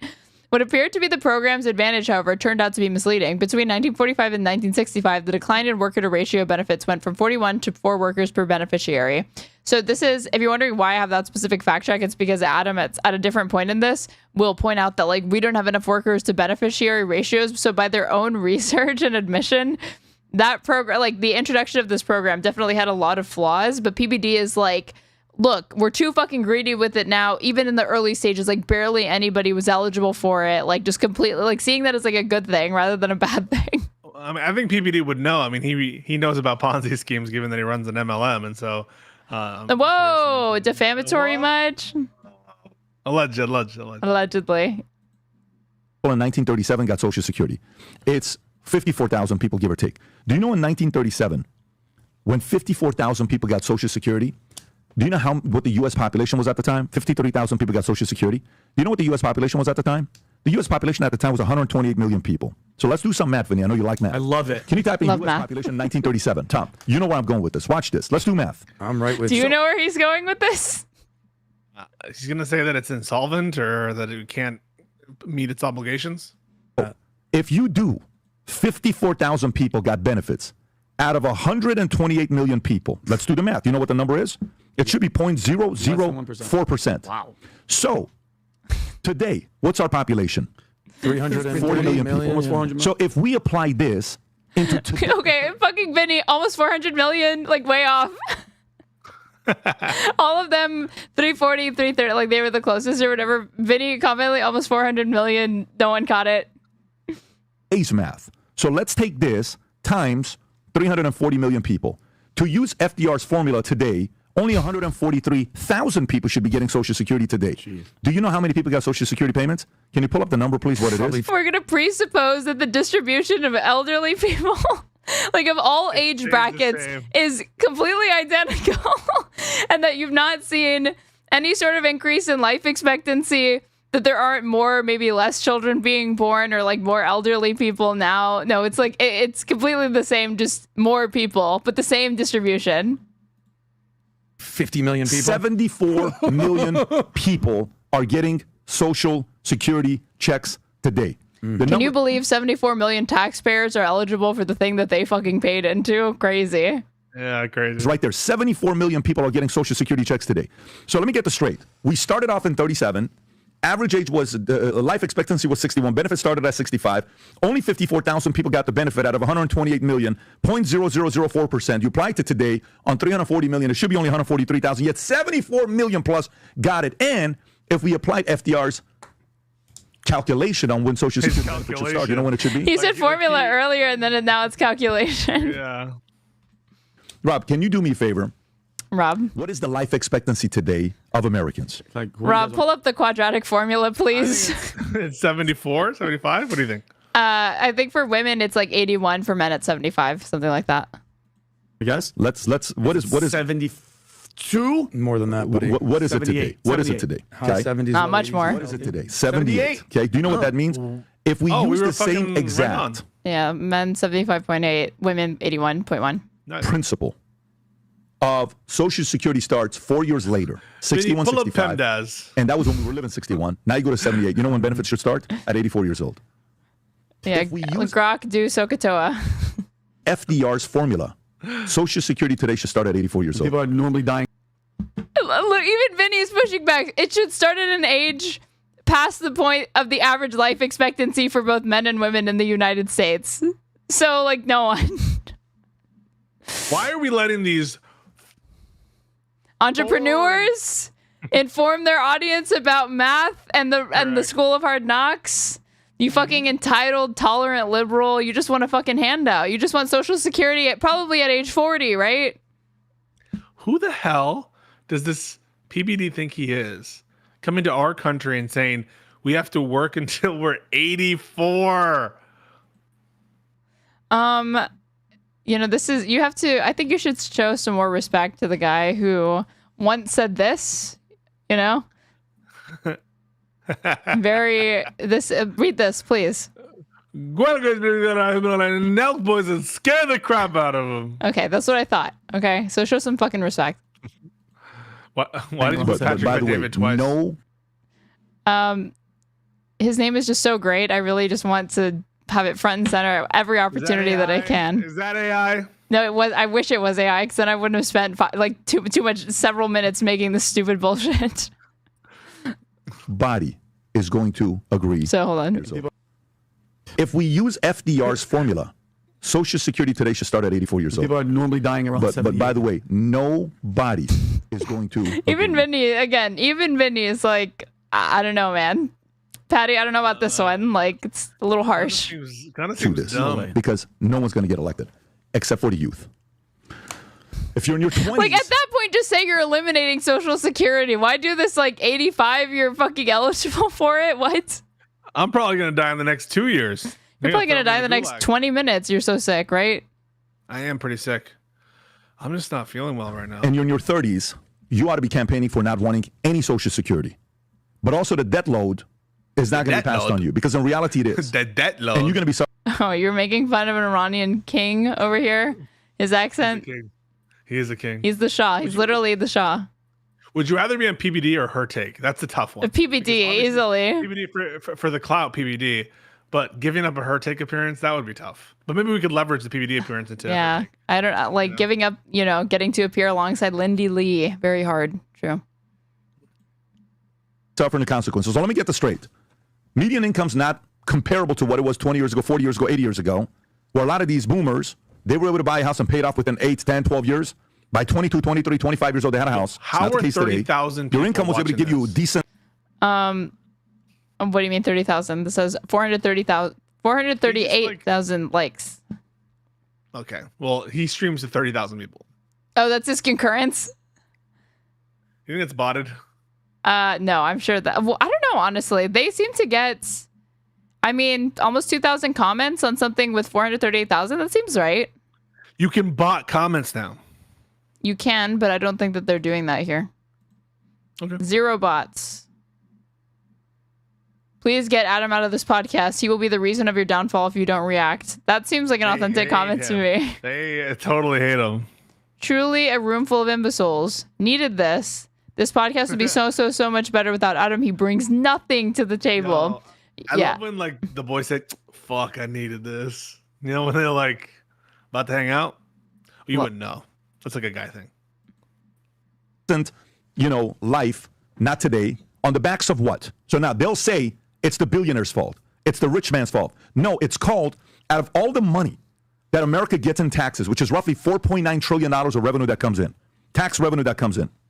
Do you know what percentage is used for entitlement programs? 68% of that income is used for entitlement programs. Let me explain to you what this means. You make $490,000 a year. You're rich. You're doing very good for yourself. Your parents guilt trip you on paying 70% of your $490,000 every year to your cousins, to your siblings, to your 80-year-old cousin. This is the logic of government. This is how taxation works. Like, let's pretend you make, what was it, $20,000 a year, and you're expected to, for whatever, What the fuck? 70, you have to give up 70% of your revenue to your other family members. This somehow, and this analogy mirrors taxation in some way. Your grandparents, to your aunts, to your uncles, they guilt trip you. But mom, I worked hard for this $490. Doesn't matter. Give it to your cousins. Give it to your uncles. Give it to your aunts. Are you kidding me? Yes. I worked so hard to make $490. Let's take I think you meant, are you kidding me? No. His brain isn't doing so hot. $190,000 of income times 0.68. $333,000 of it should be given to your friends and family. Do you think that's a good idea? If you don't think that's a good idea, why should it be a good idea for 20-year-olds? And then we're also just pretending like taxation is when it's not like tax brackets, like it's every dollar after whatever. It's like literally they take, the government takes 70% of your fucking money. That's 30-year-olds that are sitting there saying, what's going to happen with this if the account's going to deplete in 2033, 2035? Are we going to keep adding this? 40 trillion debt, 50 trillion debt. Do you know what our told unpaid commitments we have in debt? Not national debt. Our national debt is what, roughly, Rob? $38 trillion? Our national debt is $38 trillion. What is our total? Yeah, national debt clock will say what? Let's look at this here. $37.2 trillion. Yeah. But what is our complete debt that we have to all the programs combined? Right there, it's on the side. Probably It's on the side, 100 trillion. Right there, it's $105 trillion. Yep. Wow. And that's our commitment to Social Security. I'm like what this deluge of counters is supposed to do for you. I'm sure I don't know. Even read it. Hey, to everything else. I'm about to pass out. I gotta go. I'm sick. Everyone, I'm raiding in Twitch to Aaron. We're redirecting on YouTube to Aaron. She's gonna help you out. We'll get. He's back abandoning to, me. I've abandoned my child. Liberal surrender hands. I've abandoned my child. I'm your child now. See, I clocked you right with the paternalistic attitude. I fucking told you. Stop. This is weird. But thank you so much, guys. We'll stay in contact, and Aaron and I probably do another episode sometime next week. But yeah, stay cool. Oh, we got a logo coming. Bye. Bye. Off he goes. Let's see if he remembers to actually exit. Yeah, I will. The call. Okay, there we go. Hold on. Let's close this down, you guys. Close it down. All right. Abandoned me abruptly. He didn't even, usually he gives me like a warning, even like a little 5 or 10 minute warning. No, just fucking left. Okay. Wait, bro is streaming too. You're new here, Sue Banks and YouTube chat. All right, you guys, if you're watching me on Twitch, and if you are not already following me, you should, because I go live basically every single day. Just ignore the past several days that I didn't stream. Sorry about that.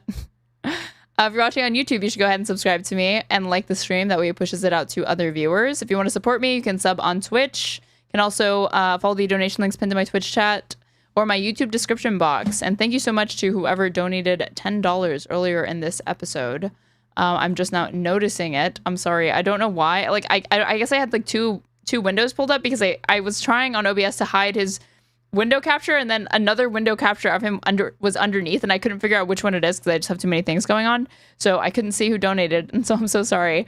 If it was you, please identify yourself and I will thank you. But I don't know. What should we do? Should we do a little bit of her take? Just a little bit as a treat because he doesn't want to do it with me. I think Pisco goes to the point where he like genuinely can only take so much her take at once. Let's see. Her take. Yeah, okay. It wasn't me. I just wanted the praise for free. Wait, you ending too? No, we're not ending. We're doing a little bit more. Wait, go away. See, why is this there? Why are there two? There we go. Okay, which one did they... What did they do? Comics regret moving to Austin. Nick Fuentes goes nuclear. T-App leak explained. Her take episode 17, you guys. Let's fucking get it. Do it. So until you're willing to run for office, don't tell me you're staying in California to save it. I don't want to abandon my city. I want to fight to make it better. I don't think that's possible. I don't. It is. I think it is. You won't even run for office. So how dare you? No. How? Jillian. No, I asked you specifically. Yeah. Okay, and you're like, I don't want to deal with it. I'm not fucking fighting for it. There's no way in hell. Wow. Okay. Well, That went to really quickly. He is one of the most controversial figures online. You don't know my situation. I don't think you're in a position to give me advice, especially as a woman, honestly. I don't think women, this is something the right way we say we're anti-feminist. You're going to call me gay, and then you're going to go, like, really? I hate this. I know how important this is to litigate. Nick Fuentes is like, no, it's not just Israel. He says it's the Jews. He does actually make astute points about the way that our government has been hijacked by Israel. Wow, astute points from Fuentes. Spiritual mission. Good stuff coming up. A connection to vision of greater Israel. All of Congress has been in Israel in recent times. What's with that? By the way, this is totally bizarre, but I got an invitation to go to Israel on a junket. They offered to bring me and my guest, all expenses paid. Interesting. Yeah. All right, guys, welcome to Her Take. Before we get started, please subscribe, click that bell notification. It helps us out a ton with the algorithm. Got an awesome show for you today. So we're tackling a mix of breaking news, political controversy, and cultural trends. I guess Nick Fuentes is suddenly throwing shade at Tucker and Candace, which is inherently going to lead us to an Israel update, then Yahoo's greater Israel admission, Epstein leak theories, and a possible Maxwell release deal. Terrifying. A comedy culture shift. Jillian, the mean trainer. See, you only have that opinion because you watched a documentary on Netflix that Jillian finds to be defamatory because she might be like suing Netflix or somebody for that. And she there's another episode of her take that's already been uploaded, and I went through the topics and she talks about the lawsuit and she uses the Her Take platform to like rebut some of the allegations made in that documentary. Why Rogan's comedian friends are souring on the Austin scene, then man-keeping and emotional labor. Women are complaining about the growing burden of handling their men's emotional and social needs, plus a new doxing app is making waves. Climate intervention, a quiet government-backed test to dim sunlight, and why researchers didn't want the public to know. So first up, Nick Fuentes is in a public feud with Tucker and Candace. It began after a tense on-air interview with Owen spilled into personal insults off-air. Carlson weighed in by mocking Fuentes. Fuentes fired back by accusing Carlson of being CIA across social media, blending personal attacks with personal criticism. Amy, what is going on with this? Yeah, so let's go through and really look at each of those different occurrences that you just mentioned. Nick Fuentes, before we get into all of those, let's just frame, who this guy is and what is going on right now. Because he is one of the... What do we think? How fucking cancerous do you think the Her Take description of Nick Fuentes is about to be? The most controversial figures online. It was the case that even a year or so ago, you had to literally put asterisks in his name if you wanted to mention it in your YouTube video, otherwise you would be demonetized. He is banned from the platform itself. Yet recently, we were talking about it, I've seen him in clips everywhere. Yeah, all over YouTube, yeah. Right now, CNN has even aired some of his clips because it fit their narrative at the time when he was criticizing Trump. He's kind of a walking contradiction because he's branded America First, but he's actually hated by a lot of the MAGA base. He is a devout Catholic, known for saying the N-word very frequently, the main reason why PBD actually won't have him on the podcast, and denying the Holocaust. So this is a very interesting character. He has some very, very extreme beliefs. Holocaust completely? Not completely, the numbers. He says that 6 million didn't die, correct? Correct. That is. But he doesn't deny that it happened? Hold on, he uses the N-word. Great start here. We need to distinguish between Holocaust revisionism and outright denial, even though in 2025, the way that most Holocaust denial manifests is effectively revisionism, because you would be a moron to attempt to say that it literally didn't happen at this point. That's like very frequently. Yeah. PBD. Wow. It's funny. PBD. I've never heard of this guy. Someone asked PBD at Turning Point USA if they would have him on the podcast, and PBD was like, "If have some respect. I want to have people on who can display respect." And he uses that word way too frequently. Wow. Word got back to Nick, and his reaction was actually really funny. He was like, "That's ridiculous," and then he instantly disagreed with himself, and he's like, "But he's right. Okay, yeah, I should stop using it." And then he tried. But old habits die hard. He started using it. He's pretty open about his anti-Semitism and racism. Exactly. He doesn't try to hide it. He puts it on full display. Exactly. And that's why it was so interesting when he made the conscious choice to go on Candace's show, and why people were surprised that she even had him on, because he has been very... Why is that surprising that a neo-Nazi grifter would go on to another... I don't know that Candace is like a neo-Nazi, but she's certainly a fucking massive anti-Semites podcast for exposure. Very vocal about his opinions on women as well as people of color. So what we can do, what really started this all before she went on Tucker, she had Nick on. We're going to play probably one of the most contentious clips from that segment where she says to Nick, you talk about traditional values, all of these things. Where's your wife? Where's your family? And that's what kind of kicked this all off. How old is this kid? He's 26. I love how Candace knows that that's a known for Nick Fuentes, but when it comes to people pointing out like on the Jubilee panel that she did with a bunch of feminists, and she's decrying the ills of modern feminism. Like, okay, if you're actually being consistent and applying your own principles, why the fuck are you here debating me? Why are you working 12-hour workdays? Why are you hustling and grinding? Why aren't you at home barefoot and pregnant and being like doing domestic duties? 6 years old. Okay. Well, I also think there's something selfless involved, which is to say, I could go and start a family and drag them into a world of mine, which is pretty chaotic. You know, I mean, is this really the kind of a lifestyle? If I'm banned on everything and I can't make a living, I'm banned from banking, I'm banned from credit card processing, I'm getting doxxed, people are showing up to my house trying to kill me, things like that. And what's more, I mean, let's also, you know, I also don't appreciate the lecture. You don't know me, you know, so I know you're married, I know you're older than me, but you don't know me, you don't know my life, you don't know my situation. I don't think you're in a position to give me advice, especially as a woman, honestly. I don't think women, you know, this is something in the right wing, we say we're anti-feminist, and then women go around telling men what to do, or not their husbands. And, you know, I don't really buy into that ideologically, but that's besides the point. You know, my life has been tumultuous from the very beginning. From the time I turned 18, people were coming for my neck and trying to get me, and I was kicked out of college, and then, you know, once you were branded as an anti-Semite before it became cool or popular, can't get a job, can't make a living, get banned from PayPal, all this kind of stuff. You know, that's a very difficult environment. oh shoot, I just noticed that somebody else donated. Thank you so much for the $20. I'm sorry. I don't know why like my notifications are not showing up, you guys. But I'll open up Streamlabs to blink to see who did that. Thank you so much. To try to have a dating life, you know. What do? I go out on Tinder, I go to a bar, and I say, hey, I'm a neo-Nazi Nick Fuentes that the ADL is writing articles about every day. I'm going to start a dating profile on Tinder. All right, I think we can, in all kinds of ways. It's very difficult. We can cut it there. So, I mean, everything he's saying is... The most contentious clip is, like, again, him kind of putting her in a position that I would actually like to see her give the answer to, because based on her own purported and stated values, yeah, she should be minding her business, right? She should be staying in her lane, and her lane should not be this professional woman. This lane should not be questioning the opinion of a man. It's true, guys. He has been debanked. He has been... That's not fucking true. I cannot believe that this gets... Oh, Chomsky's brain, thank you so much for the $20. I really appreciate it. What is it? This debanking shit, man. I hear this repeated constantly. But the source for it is fucking Fuentes himself. It's not been corroborated. Even his Wikipedia says that. Hold on. Nick Fuentes.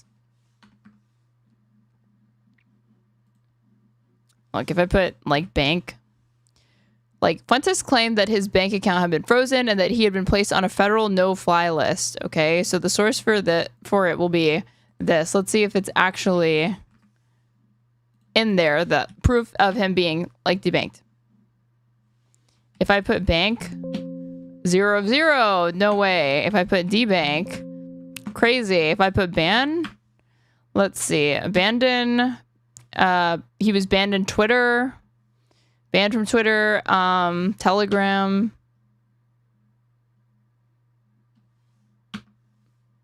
So that's it. If we talk about like money, maybe. Let's see. The two discussed a half dozen or so former associates who also left and griped that interns and staff had been underpaid or stiffed on promised pay. In 2020, extremism researcher Megan Squire found Fuentes was pulling in more than $100,000 annually by broadcasting on DLive. Though he was kicked off that platform, he still collects money from his proprietary streaming service, sells merch, and accepts donations. Don't think that, but so nowhere in that article does it actually support the claim that even Fuentes is claiming that his bank account had been frozen. Like, if I even put just like frozen doesn't even appear. I don't even know why that's the reason. That's the citation that they use for that, you know? The no-fly list thing. Twitter was among the last mainstream social media sites to ban Fuentes, indefinitely suspending his verified account in July 2021. He has also been banned from financial and e-commerce services, but notably not a bank, right? Including PayPal, Venmo, Patreon, Shopify, Stripe, Streamlabs, and Coinbase. Let's see. And this, talking about that, let's see. No way, this isn't a Chicago Tribune article, isn't paywalled.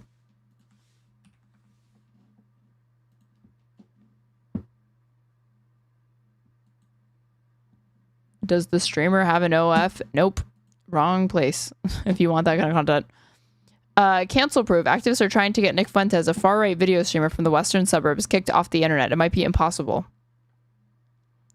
Let's see. If I put, like, Shopify.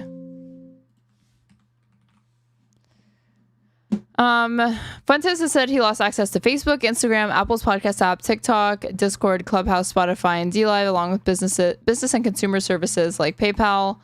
Venmo, Patreon, Airbnb, Shopify, Amazon Web Services, Stripe, Steam Labs, and Coinbase. So none of that is a bank. Then didn't the feds if I put like crypto or like Bitcoin, I think he was investigated for Bitcoin. Yeah, like Fuentes was among a group of far-right activists and groups who received large donations in Bitcoin from a French donor. On December 8, 2020, Fuentes received 13.5 Bitcoin, approximately $687,750 at the time, which was by far the largest share. The donor also posted an apparent suicide note, according to blockchain analysis Chainalysis. The donor's status has not yet been confirmed. The FBI began an investigation as to whether this money went towards the financing of illegal acts, such as the storming of the U.S. Capitol. So to the extent that any of his assets have been like tied, frozen, or anything like that, I mean, it would be related to the fact that he mysteriously received $600,000 in Bitcoin randomly.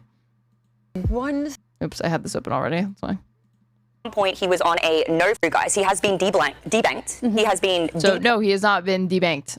Platformed. At one point, he was on a no-fly list, and this all started with a feud that he actually had with Jeremy Boring and Ben Shapiro from the Daily Wire. He was working with them way back in the day. We know their position on Israel, and then when he started voicing certain opinions, the cancellation campaign emerged. Now, so you were doing way more due diligence than that piece of shit Fuentes would ever do. I mean, the thing is that like I think that the debanking thing needs to be pushed back on, because they make it sound like he's some fucking martyr. He's like really, really persecuted, and he's not. He's never been. There's no evidence that he's been debanked. Let me preface by saying this: Nick, Anna believes that he's a genuine anti-Semite. He says he is. Okay, like I mean, that's not always the best argument, but in this case, I think it's pretty safe to say that yes, Nick Fuentes is an anti-Semite, but of course, Amy fucking Dangerfield would be like, is he really though? Even though 30 seconds earlier she just said that he is a Holocaust revisionist and effectively denier. So there's no chance. It's like I'm not familiar with that. I don't watch his content. I don't either. So I've never heard of him. Sure that I didn't smear him. Okay, Jillian pretending like she's never heard of Nick Fuentes. Okay.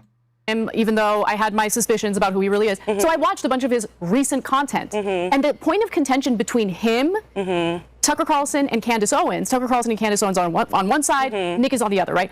So Tucker and Candace have been very critical of... He was no-fly listed for threatening a flight attendant. That was my understanding as well when I looked into that claim. He said he was going to threaten to kidnap or fucking rape a flight attendant. Israel. Correct. And Zionism. Okay. Tucker and Candace Owens. Why are we giving Tucker props? I fucking yap for 2 seconds and all of a sudden we have to give Tucker Carlson props. Him, Tucker Carlson and Candace Owens. Tucker Carlson and Candace Owens are on one side, Nick is on the other, right? So Tucker and Candace have been very critical of Israel. Correct. And Zionism. Okay, that's not where their criticism starts and ends, Anna, and I think you fucking... You know, actually, I don't think that she knows that, because I do think that Anna Kasparian genuinely has a difficult time distinguishing between anti-Semitic criticisms of Israel and genuine, legitimate criticisms of Israel. As Nick Fuentes, and this is what he said on a recent episode of his show, he's like, no, it's not just Israel, he says it's the Jews, right? So that's how he differentiates himself. So he's openly... You know, so he doesn't really make bones about it. Okay, so I disagree with that in its entirety. What I can say about him is he does... I disagree with that in its entirety. So she is categorically denying that Nicholas fucking Fuentes, neo-Nazi, leader of the America First movement, self-identified anti-Semite and incel, is actually an anti-Semite for some reason. Actually make astute points about the way that our government has been hijacked by Israel. He says a lot of things that are BS. He also makes good points. And one thing that I want to just offer out there is I think that this is a man who is incredibly jaded, who he feels like he had his life ripped from him. Oh, he's just a poor little baby, you guys. Can you believe that he actually had to contend with the consequences of his own actions and words and statements? Yes, even though, again, it's built on lies because he wasn't actually debanked. Voicing genuine opinions in the beginning, and then when the exact people who he was trying to not speak about those people, but speak about the agenda in general, when the people... Okay, but what agenda? If you're talking about the global homo order that's being perpetuated by Zog or whatever, then yes, you are literally talking about anti-Semitic tropes, Amy. Involved in that agenda, double down to... I told you she's a fan. It's obvious and pathetic. It's undoubtedly, if Nick Fuentes in America First ends up on my timeline, even though the majority of my timeline is obviously liberal leftist, tweets, political shit, there is no way in hell that MAGA influencers, politicians, anyone who's conservative is not frequently being served up Nick Fuentes. The thing is that they just don't talk about it. Destroy his life, to deplatform him, to debank him, to do all of these things, I would have a little chip on my shoulder as well. It doesn't Thank you for the follow. So he's actually the victim for facing backlash for the things that he says. justify it. Yeah, Amy, I'm curious. You mentioned all these things. How does he make a living? Who is funding this? So he has his own, he was doing some stuff on Cozy TV. He was recently reinstated on X by Elon Musk. He also has a Rumble account. So he makes money. I believe she disagrees with his anti-Semitic views, but she mistakenly thinks he has been unjustly criticized. I mean, if she's buying into the Zog memes, then I would say that she is perpetuating anti-Semitism. Through his content, but just not through the typical channels. He's banned on YouTube. He's banned on all of these various things. So, things. Amy, I hear what you're saying, because in the middle of some pretty reprehensible, disgusting stuff that he says about Jewish people, which I do not agree with at all. Correct. You know, he makes commentary that I do agree with and is and actually... he's not fucking... She's acting like he's broke. He's not broke. Extremists are cashing in on a youth-targeted gaming website. This was reported November 2020. Let's see. Annually? Let's see, how much... Does it say how much he's making?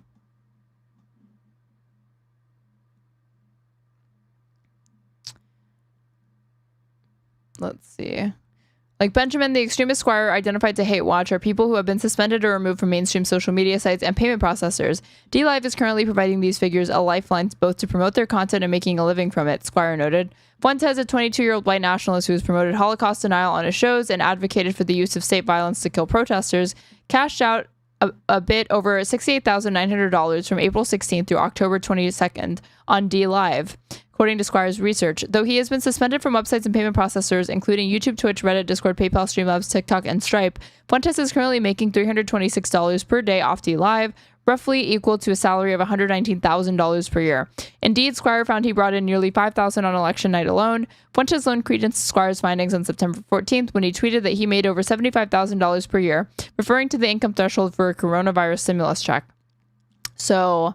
Again, in 2020, if Nicholas Fuentes was able to make over $100,000 a year, $119,000 to be exact, do we actually think that he is like living in squalor, that he is not able to sustain his livelihood given his massive parasocial fan base, the fucking Groypers? There is no way he is making less now than he did then. Spot on in regard to foreign influence of our politicians. However, what are we doing? We have to give credit to Zog.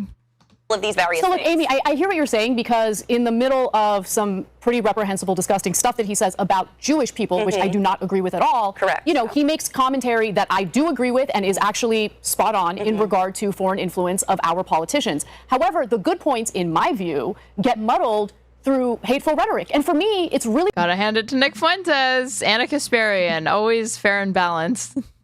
Really important to draw a distinction, because there is no problem. Like, I think you should not be so dogmatic that you can't, like, again, give credit where it's due, where credit's due. But the thing is Nicholas Fuentes, again, any criticism that is valid from him, to me, it reminds me of people being like, you can't deny that Andrew Tate gives good advice, like encouraging young boys to exercise. And it's like, that is not novel advice. It's not unique to Andrew Tate. So the fact that you would go look to Andrew Tate and praise him for such a banal thing, for such a really, really...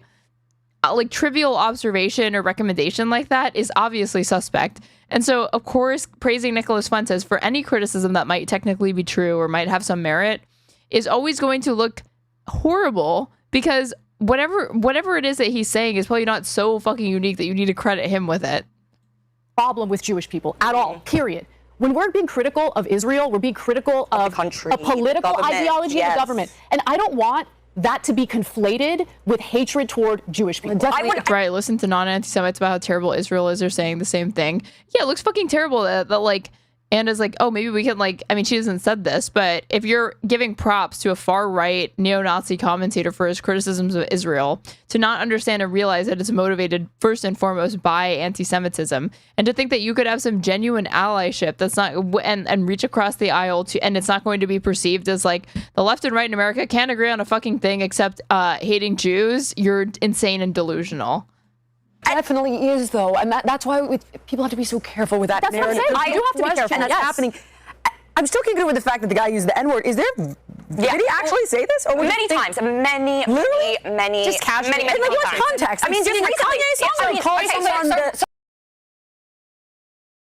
Jillian saying, what's the context of this white boy saying the N-word? I want to know. One of his black supporters wrote and said, hey, brother Nick, like, blah, blah, blah. And then he started saying, sorry, PBD, I have to say it. I'm the real N-word. Someone needs to show these people who the real hold on. N-word is. So just for context, just so I understand it, he's not calling a black person the N-word. He's trying to appropriate the culture. I wouldn't say appropriate the culture, but he's using hyperbole. He knows that it gets views, it pisses people off, it inflames emotions. I'm not saying this is better, but there is a huge difference between calling a black person an N-word. Yeah, no, that's what he's doing. Like, there was a time when white people used to constantly be like, yo, my N-I-G-G-A. And I remember a lot, it was like the cool. Dude, why? Why did you just spell that out? Just at that point, just say it. Just say the like N-word with the soft A, Jillian. Whole thing to do, because like Jillian just last week said slavery was overestimated, and now she just spelled out the N-word soft A. Oh, look at Anna. When? I mean, Mama, always. Really? Yeah. Well, like, it was like my homie, my brother, my friend is what it meant, and I was like, this is one of those moments of like, newsflash, asshole. Racism's always been bad. Coming where this is going to be a problem. Back in the early, it was a whole thing. It wasn't meant to be a bad thing, but nevertheless, I was like, listen, back in Australia, I could rap Busta Rhymes' whole section off by heart, and then I moved to America and learned I'm not allowed to do that here. So you used to be. You did used to be. Okay, any Australians in my chat? Is it normal for white people in Australia to say the N-word, soft A, or hard R? Let me know. And we remember N in Paris, the Kanye song. Yes.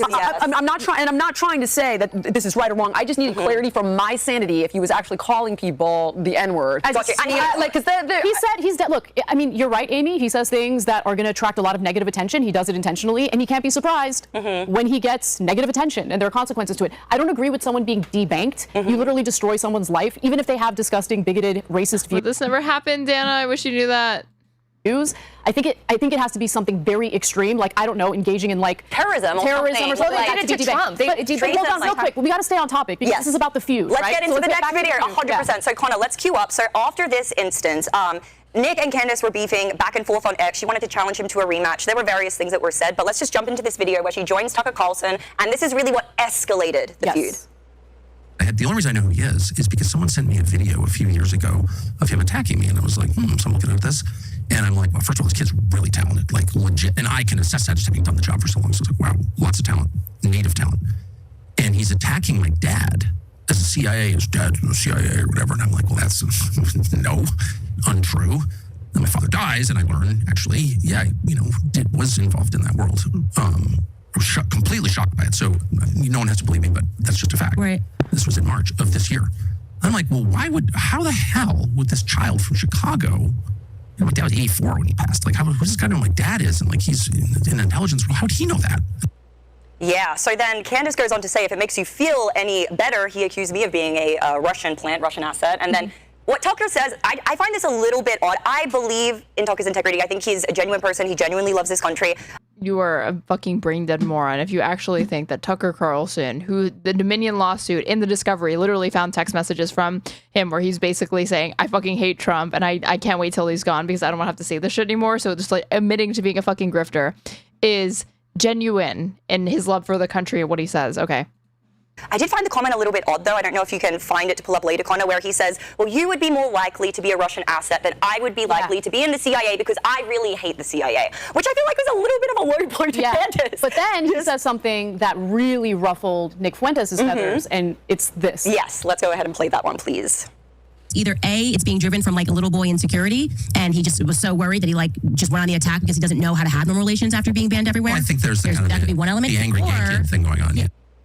The angry gay kid thing. So that really upset him, and then Nick goes nuclear. No, Nick is a devout Catholic, so he believes he's strongly. Who's the red dress moron? This is Amy Dangerfield. Against like homosexuality, he believes in like. Why would you say this guy, Julian? But I hate this. I know how important this is to litigate, but like I genuinely cannot stand this kind of like. A lot of people think he is gay. Like gossip, weird. It is a rumor mill. He once said that it was gay for men to be in like relationships with women. Like he had this weird spiel about like. I think it was like cohabitating with your wife. I think. Okay, that makes it so much better, Amy. That's definitely the mark of a fucking straight man. It's not. It's just gay to cohabitate with your wife. But anyway, it doesn't matter. I don't care if he's gay or not. But, like, that really set him off. 100%. And then he goes nuclear on Tucker specifically. Exactly. And Tucker gets caught in the lie. So what happened though? They're basically, aside from the little gay kid comment, they also accuse him of being a Fed as well. Like, how would Nick have known? How would he have been privy to this information? They haven't shown one clip of Candace versus Nick, though. Why not? Yes, they did. They already showed it earlier in this. About my father before I even knew. He must have some type of ties to intelligence. So that's kind of the logic that Tucker is using, plus the fact that, and this is something that Milo Yiannopoulos shared, but Nick was at the Capitol January 6th. He was, speaking, riling people up, and no charges against him. So that's also... Was that all he was doing, Amy? He was just speaking and riling people up. Let's see. I put January...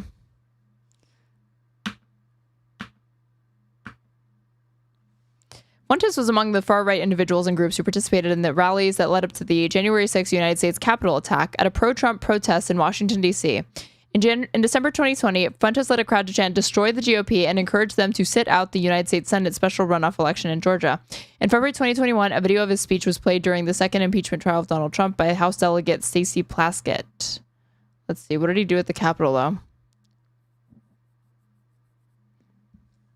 On January 4th, 2021, 2 days before the storming of the U.S. Capitol, Fuentes discussed killing state legislators who were unwilling to overturn the results of the 2020 election, saying, "What can you and I do to a state legislator besides kill them? We should not do that. I'm not advising that, but I mean, what else can you do, right?" According to several media outlets, Fuentes was part of the mob that attacked the Capitol. The Southern Poverty Law Center reported that Fuentes was, quote, visible in both live streams and images amidst a mob of pro-Trump insurrectionists. Wearing what appears to be a VIP badge, although he did not enter the building, he allegedly shouted encouragement for the rioters to keep moving towards the Capitol. "It appears we are taking the Capitol back. Break down the barriers and disregard the police. The Capitol belongs to us." So again, she's just like, oh, he's riling people up. So like literally like incitement, but we're just going to count that as just being spirited, I guess. Fuentes himself admitted being present during the attack but denied criminal conduct, describing rumors that an unidentified figure seen inside House Speaker Nancy Pelosi's office was him as fake news. Something that they are leveraging to say that Nick could be a Fed. Now, for me, before we get into the next video, that seems highly unlikely. Why would they de-platform, de-bank, like somebody who is on their team? I don't think Nick Fuentes is me either. But then he slaps back. Also, here's a compilation, and of course it's from a fucking America First source, of Tucker Carlson lying about the fact that, like, yeah, he has said multiple times and repeatedly that he knew that his father was in the CIA. He didn't only learn after his father died. Attacking my dad as a CIA, his dad's in the CIA or whatever, and I'm like, well, that's no, untrue. Then my father dies, and I learn actually, yeah, was involved in that world. I was completely shocked by it. So no one has to believe me, but that's just a fact. Right. This was in March of this year. And so when I applied to CIA, and I've taken a lot of crap, including from Putin, like, oh, you're from a CIA family. Well, yeah, obviously my father worked in conjunction with CIA. I mean, that's what that is. And I tried to join the CIA. He had a bunch of them. He ran the Voice of America for a long time, maybe 5 or 6 years. He was an ambassador in Africa, and then he ran something called the Corporation for Public Broadcasting. I mean, the guy who took out Mossadegh lived on my street. One of the Roosevelt CIA officer. So, I mean, again, I grew up around this stuff, but that's why it's not happening. But they seem to be doing so many other things. I mean, I applied to CIA. My dad worked with CIA. I was never against CIA. I thought only like dumb liberals were against. I was never against the CIA. CIA, and traitors or whatever. So my views on CIA have evolved based on things that I have seen and personally experienced. You took a pretty well publicized trip with your father. Was it about 1.5 years ago? How long has it been? That was the creator of Blackwater he was just talking to then. Jesus. Pakistan.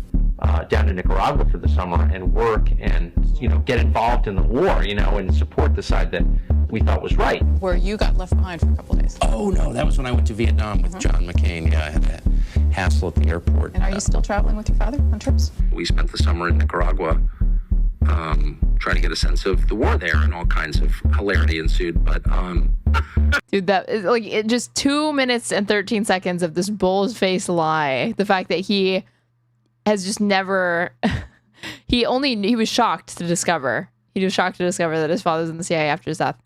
By yourself, my father's a great guy to travel with and very amusing. And adventurous person who's up for anything. So I said, let's go to Pakistan. Okay.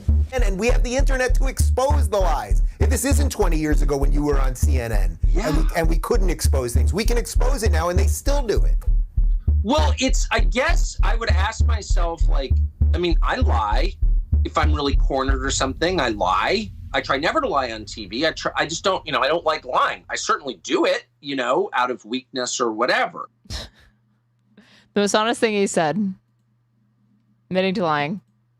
At Tucker Carlson, and in what he calls an all-out expose, a very long stream where he essentially accuses Tucker of being a neocon, a Fed, and for having full knowledge that his father was actually involved with intelligence. So he's basically, at this point, it's like the Spider-Man meme where everyone's pointing to each other and it's like, you're a Fed, you're a Fed, you're a Fed. Although Fuentes brought receipts, and Tucker Carlson did get caught in a lie. So I was gonna say, like Tucker, the difference is that we know that Tucker Carlson is fucking lying. With Candace Owens, you can't know because she's like on her own, but like she has an opaque funding source. So and given how much money circulates and exists within the right-wing, quote-unquote, independent media sphere, it's also not a crazy speculation to wonder or say aloud. The Fed stuff, obviously, if you're saying that there's a connection to a government, that is more conspiratorial and that is just conjecture.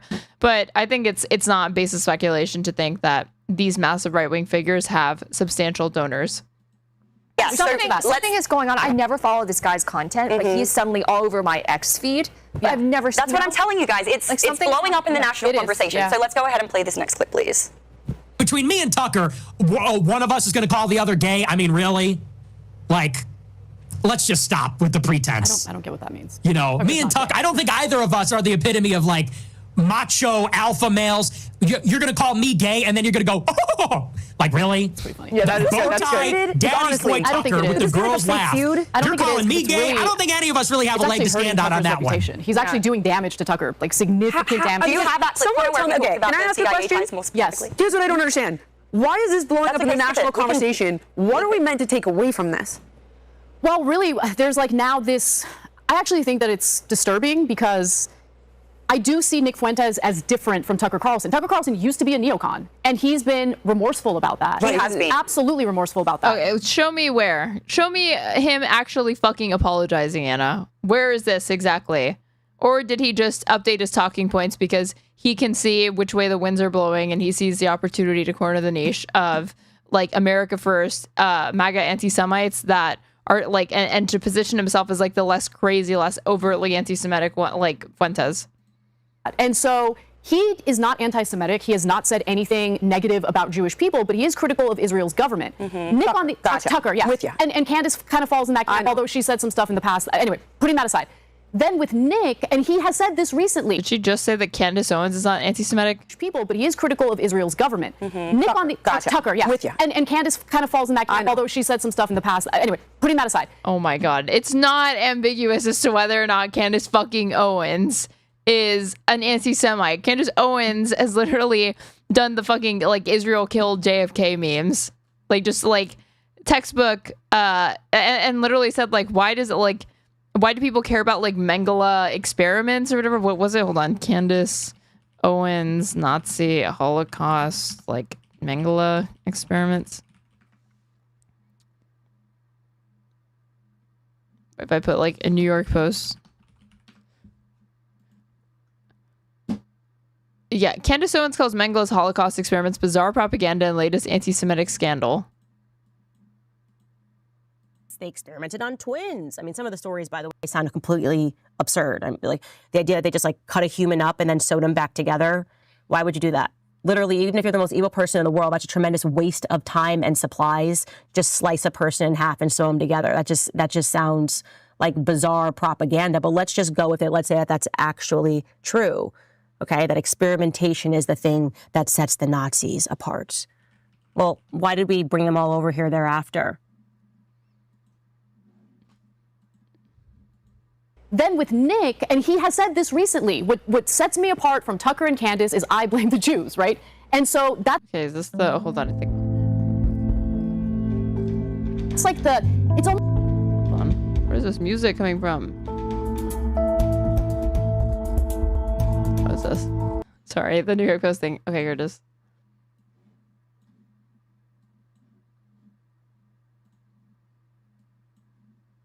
you think it's normal, by the way, that basically every person who speaks about Israel has to basically say a statement that's like, you know, I don't want to get killed? like literally, you start speaking about it, people are like, Candace, beef up your security. That's not fucking normal. Like, excuse my language, but like, that is not normal, okay? It's not normal that people have to think about their security because... And it's like, yeah, the Mossad is like taking people out or whatever, but I feel like the people that lean into this really, really hard are absolutely just LARPing.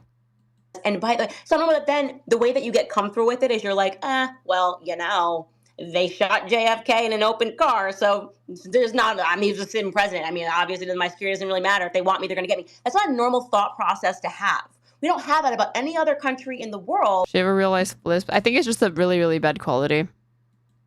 Except for the one that, you know, took over ours. And that's the truth, okay? We are an occupied nation. And if it's going to take women like having to speak up and say that to make permission, like to give permission to men to do the same, then I'm happy to be the first Also, person. the person who posted this is very pro-genocide. I know this person's insane, but it doesn't change the fact that this is not like a fabricated clip. This is not out of context. This is her being insane. Okay? I just want to be clear. Anything happens to me, blame the Zionists. Like 1000% blame the Zionists. Like let that be my parting word.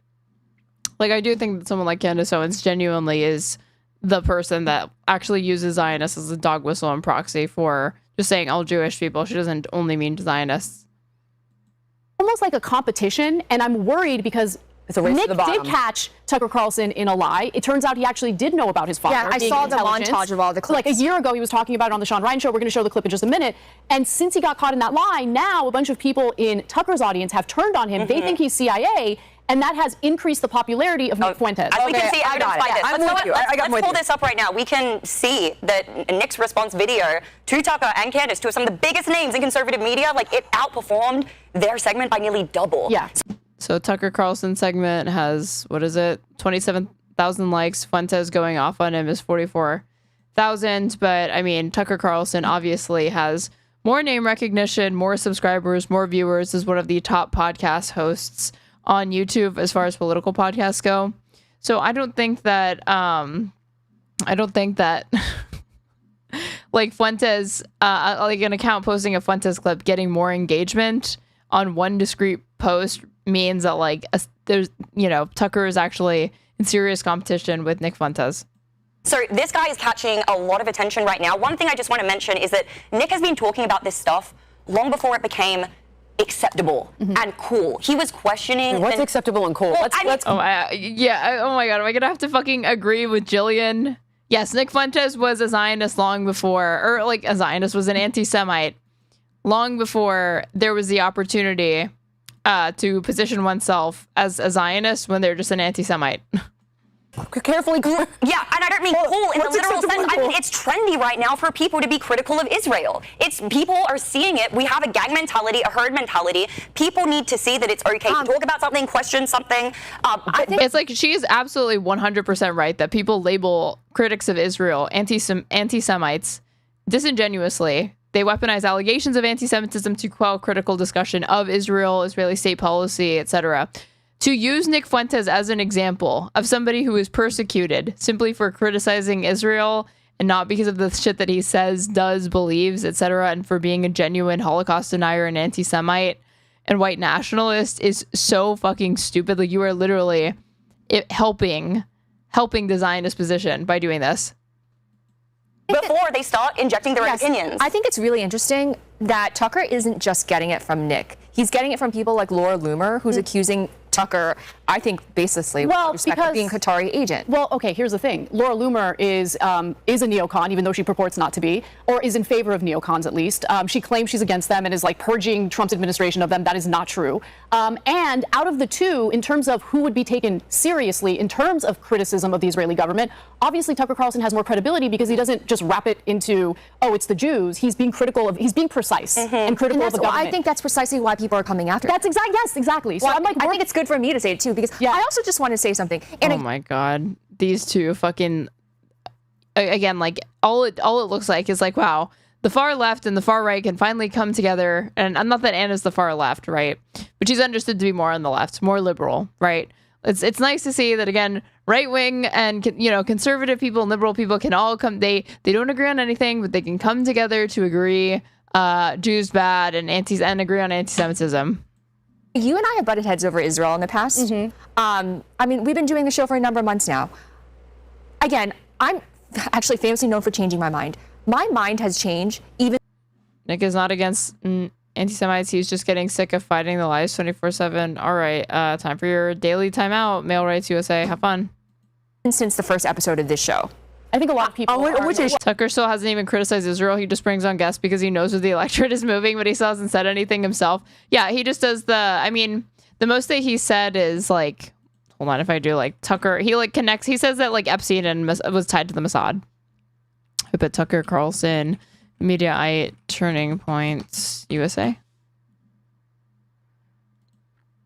This, because Ben Shapiro like did a lengthy reply to this. Tucker Carlson claims Jeffrey Epstein was working for Israel to blackmail American politicians. So he's done like Zog memes, but that's not really like a good criticism of Israel. Well, on Israel. Okay, I do want to say, I feel like it's important for this to be said though, because the stakes are so high, and I want to give you credit. No, goddammit, let's be clear. Anna's center right. No, she 100% is, but as far as how she's understood, yeah, I would say she's like center right, or she's, a centrist. She's unaligned, she calls herself, right? But when you look at what she believes and what she prioritizes as far as like discussing and the topics that are of clearly like the most important to her, it's a lot of things that she has caved to like right wing and centrist framing on. So, but she is seen as like the leftist stand-in, especially on this show.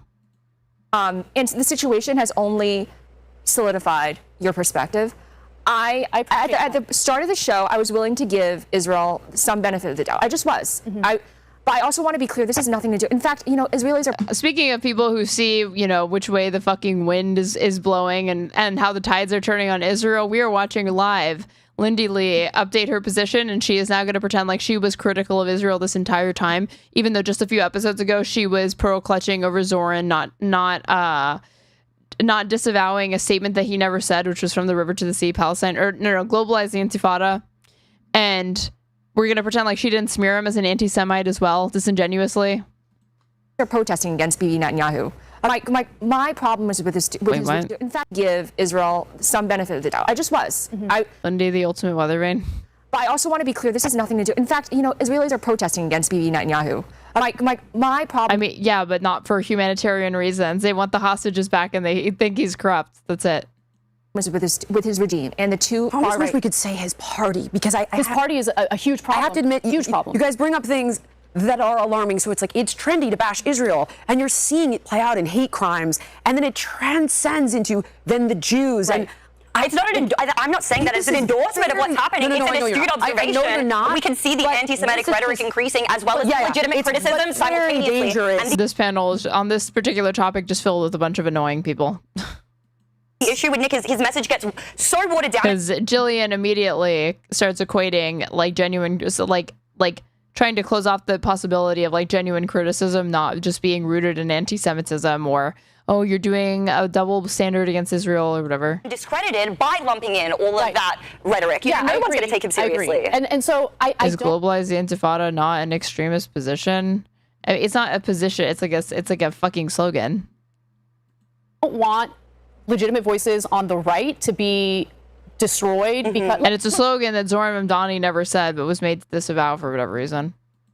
Can we play the video of like the Tucker lie? Like, I don't know what's going on with that. I don't think Tucker Carlson is CIA. Sean Ryan, if we could find that one, please. She doesn't want to, just working overtime to like rehab Tucker's image. Fucking love to see it. But so here's what I want to ask. Do you guys think that it could be a possibility that it has nothing to do with Tucker being CIA? Maybe he knew about his dad, but he was just aware of PR, public perception, how that would look. Oh my God. The convoluted pretzels that they twist themselves into to try to understand his pivot when it's so clearly just financially motivated and audience capture. That's it. He's just trying to corner a fucking niche. We're like armchair psychologizing about the extent to which his father's past in the CIA might have influenced him. How stupid can you be? It's like just sometimes the simplest answer is the easiest one. Why is it so hard to believe that he would disingenuously hold a position to get money and clicks? It's the CIA, and that I is think the reason Tucker why felt shame he. about it. Honestly. Okay. I think he felt shame about it. Because when he was interviewed on the Sean Ryan show and he was like asked, or he talked about his father, he didn't say my father is in or was in the CIA or is in the CIA. He says he did some work with them, something along those lines. Right. He overdid it. Like, he overstated that. Yeah, just like he did with Candace too. Like that line was weird. It just felt off. Tucker is such a genuine person. He has the most like genuine, joyous laugh I've ever heard. Genuine person. I do like so when that he's laugh. not being genuine. Tucker's so Tucker Carlson. When I think genuine person, when I think real human being, I definitely think Tucker fucking Carlson. Sometimes the simplest answer is the easy one. Straighterade, kick W. Fuck off. It's almost 2 in the morning and I'm running on like no sleep. At least it feels that way. It's so obvious. And I was just like, that was a weird thing to say. That was a weird statement. So Nick Fuentes thinks that what Tucker Carlson is essentially doing is this like mind game on conservative audiences to essentially help J.D. Vance, who Nick Fuentes believes is actually a puppet of the neocons. Manchurian candidate, yes, Peter Thiel spawn, like... By the way, I think Nick's comments in regard to J.D. Vance's connections to Peter Thiel and Palantir. Peter Thiel is a huge Zionist, by the way. He's providing the Palantir surveillance and monitoring in Gaza. So anyway, like... This is correct, and they have made statements, like the CEO of Palantir has like said, yeah, our AI has not been used to like kill any civilians. It's just been it's just been combatants, even the IDF is at the point where like they're admitting like, yeah, the majority of the Palestinians that we've killed are civilians. Revealed, Israeli military's own data indicates civilian death rate of 83% in Gaza war, quote unquote, not genocide. Figures from a classified Israeli military intelligence database indicates 5 out of 6 Palestinians killed by Israeli forces in Gaza have been civilians, an extreme rate of slaughter rarely matched in recent decades of warfare. As of May, 19 months into the war, Israeli intelligence officials listed 8,900 named fighters from Hamas and Palestinian Islamic Jihad as dead or probably dead. A joint investigation by The Guardian, the Israeli-Palestinian publication Plus 972 magazine, and the Hebrew language outlet Local Cause found. At that time, 52,000 Palestinians had been killed by Israeli attacks, according to health authorities in Gaza. Wow, health authorities in Gaza? We're not going to say the Hamas-run, Satan-run Gaza Health Ministry. A toll that included combatants and civilians. Fighters named in the Israeli military intelligence database accounted for just 17% of the total, which indicates that 83% of the dead were civilians. That apparent rate of civilians to combatants among the dead is extremely high for modern warfare, even compared with conflicts notorious for indiscriminate killing, including the Syrian and Sudanese civil wars. It did make me question who J.D. Vance is. Yes, and Nick does that. He makes people question. You should have already questioned who J.D. Vance is. Things, but then before Nick Fuentes or Tucker Carlson called him out.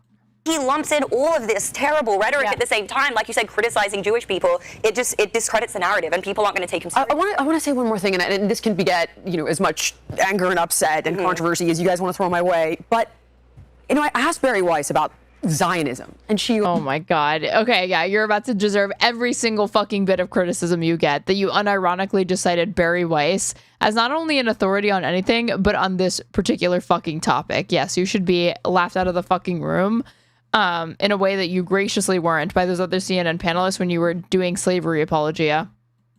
He goes, I am a Zionist. Being a Zionist simply means that you believe Israel is allowed to exist. She did not say that it means you wipe out Palestine. That's what my roommate says. Well, Bari Weiss says that being a Zionist just means you think Israel should exist, and that's what it means. I guess we're not going to cross-reference this against any scholarly opinion and anything else. Just Bari Weiss says so. And I kind of like Bari Weiss also on a regular basis downplays what's happening to the Palestinian people. Yep. She has, through her publication, tried to throw cold water on the notion that Palestinians are being starved to death when there's a mountain. The Free Press published an article called "The Gaza Famine Myth" of evidence proving that it's true. She is biased on that issue. At the point that they had made that article, I guess to be fair, it was premature to have labeled it a famine by the IPC's metric, which is the body that determines whether or not it is. But by now, even the UN has said it's a famine.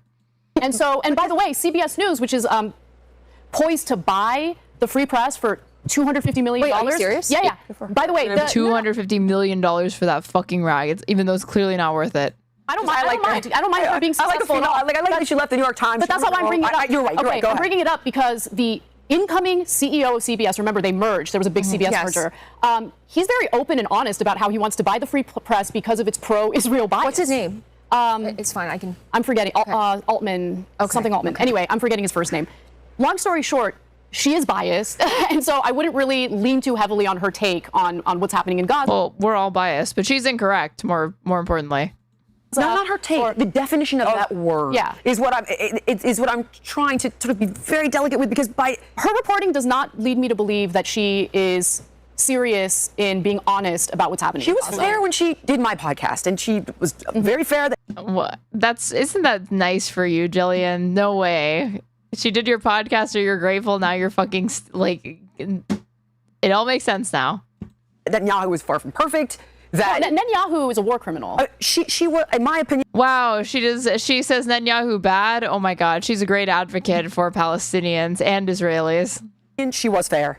Impossible for anyone to lie to me directly. A thing that's never been known to happen. People don't ever lie to your face. Simply talking about how this begets anti-Semitism, what being a Zionist means, and that definition meant literally Israel has a right to exist, not to wipe out Palestine. So I mean, they defined it as that, but then get mad when anytime anybody says that Israel has a right to exist, not as a Jewish state, but as a democratic state with equal rights for all citizens, then but it's like, but I thought Zionists only meant that you think it should exist. It doesn't necessarily mean it should exist as the Jewish state, right? I'm certainly no expert in this, and I want to stay away from it, because the minute I feel like Jillian, honestly, like they just play fast and loose with that fucking term to be able to say when it's convenient, oh, basically everybody's a Zionist, but then when somebody tries to be like, oh, well, if it's just that, then yeah, I'm just talking about it existing. I'm not saying that like Israel needs to be like fucking wiped off the planet, obviously. I'm just saying that maybe it shouldn't be an apartheid state, or maybe it shouldn't have you need to have like a Jewish majority. Then suddenly they understand that the definition of Zionism encompasses more than that, and they get mad at you. I think I'm the closest to you to your point of view on this panel. I do want to say that that's her particular definition of Zionism, because there are a lot of people who have a much more belligerent understanding of Zionism. I have to fucking agree with Lindy. It's so tragic, because some of the strongest advocates for Netanyahu finally leaving the stage happen to be Jewish.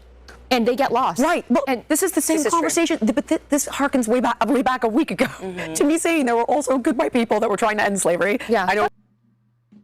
So Jillian sympathizes here. We need to move on. This isn't about Jews. And there are like, people it's really important to remember that. This is not about Jews. Like, it's not about Jewish people. There's wonderful Jewish people all across the globe. And that's right, because if we weaponize anti-Semitism as a term and as a weapon to throw at anyone who dares to criticize Israel, you are muffling very warranted and substantiated criticism. Something like even in the past week, they killed an Al Jazeera reporter. They killed 6 journalists in the same press. Yeah, right, but that one, and they labeled him Hamas. Without providing any evidence. This fake, this is disgusting to see from Lindy though. Here, like, and this is not me being performative. Genuinely, this pivot that she's making after months of disingenuous, just like she has parroted like when the Iran strikes were happening, like we need to take Israel's side. When it came to Zohar Mamdani saying that he's a fucking anti-Semite. Now, all of a sudden, I was always against this, and I've been disgusted with it from the whole time. And anytime you criticize Israel, you're labeled an anti-Semite. And they've killed journalists. They didn't have evidence for that.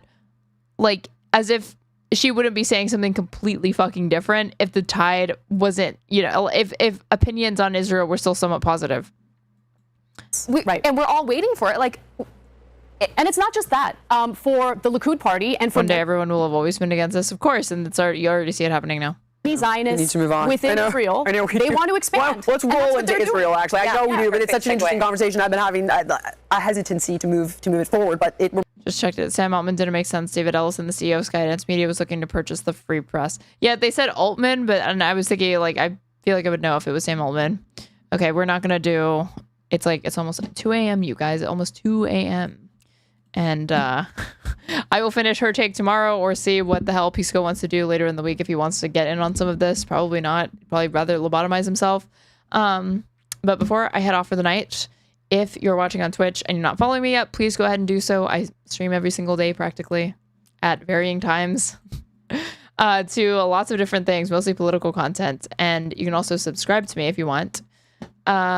Get access to ad-free experience as well as cute emotes or gift subs throughout the chat. If you want to support me, you can follow the donation links pinned to my Twitch chat or my YouTube description box, Where you can also like the stream or subscribe to me if you haven't already. You can also go through my past VODs. I timestamp the majority of my, if not all of my VODs now. So you can easily skip around from segment to segment. That's going to do it for tonight, you guys. I can only take so much her take at 2 a.m. when I'm this sleep deprived. But we are heading over to Kid Not Kin, and I will be back tomorrow to finish this shit and catch up on what I missed after not streaming. So have a good night. Thank you for spending it with Pisco and I. And then just me. Bye.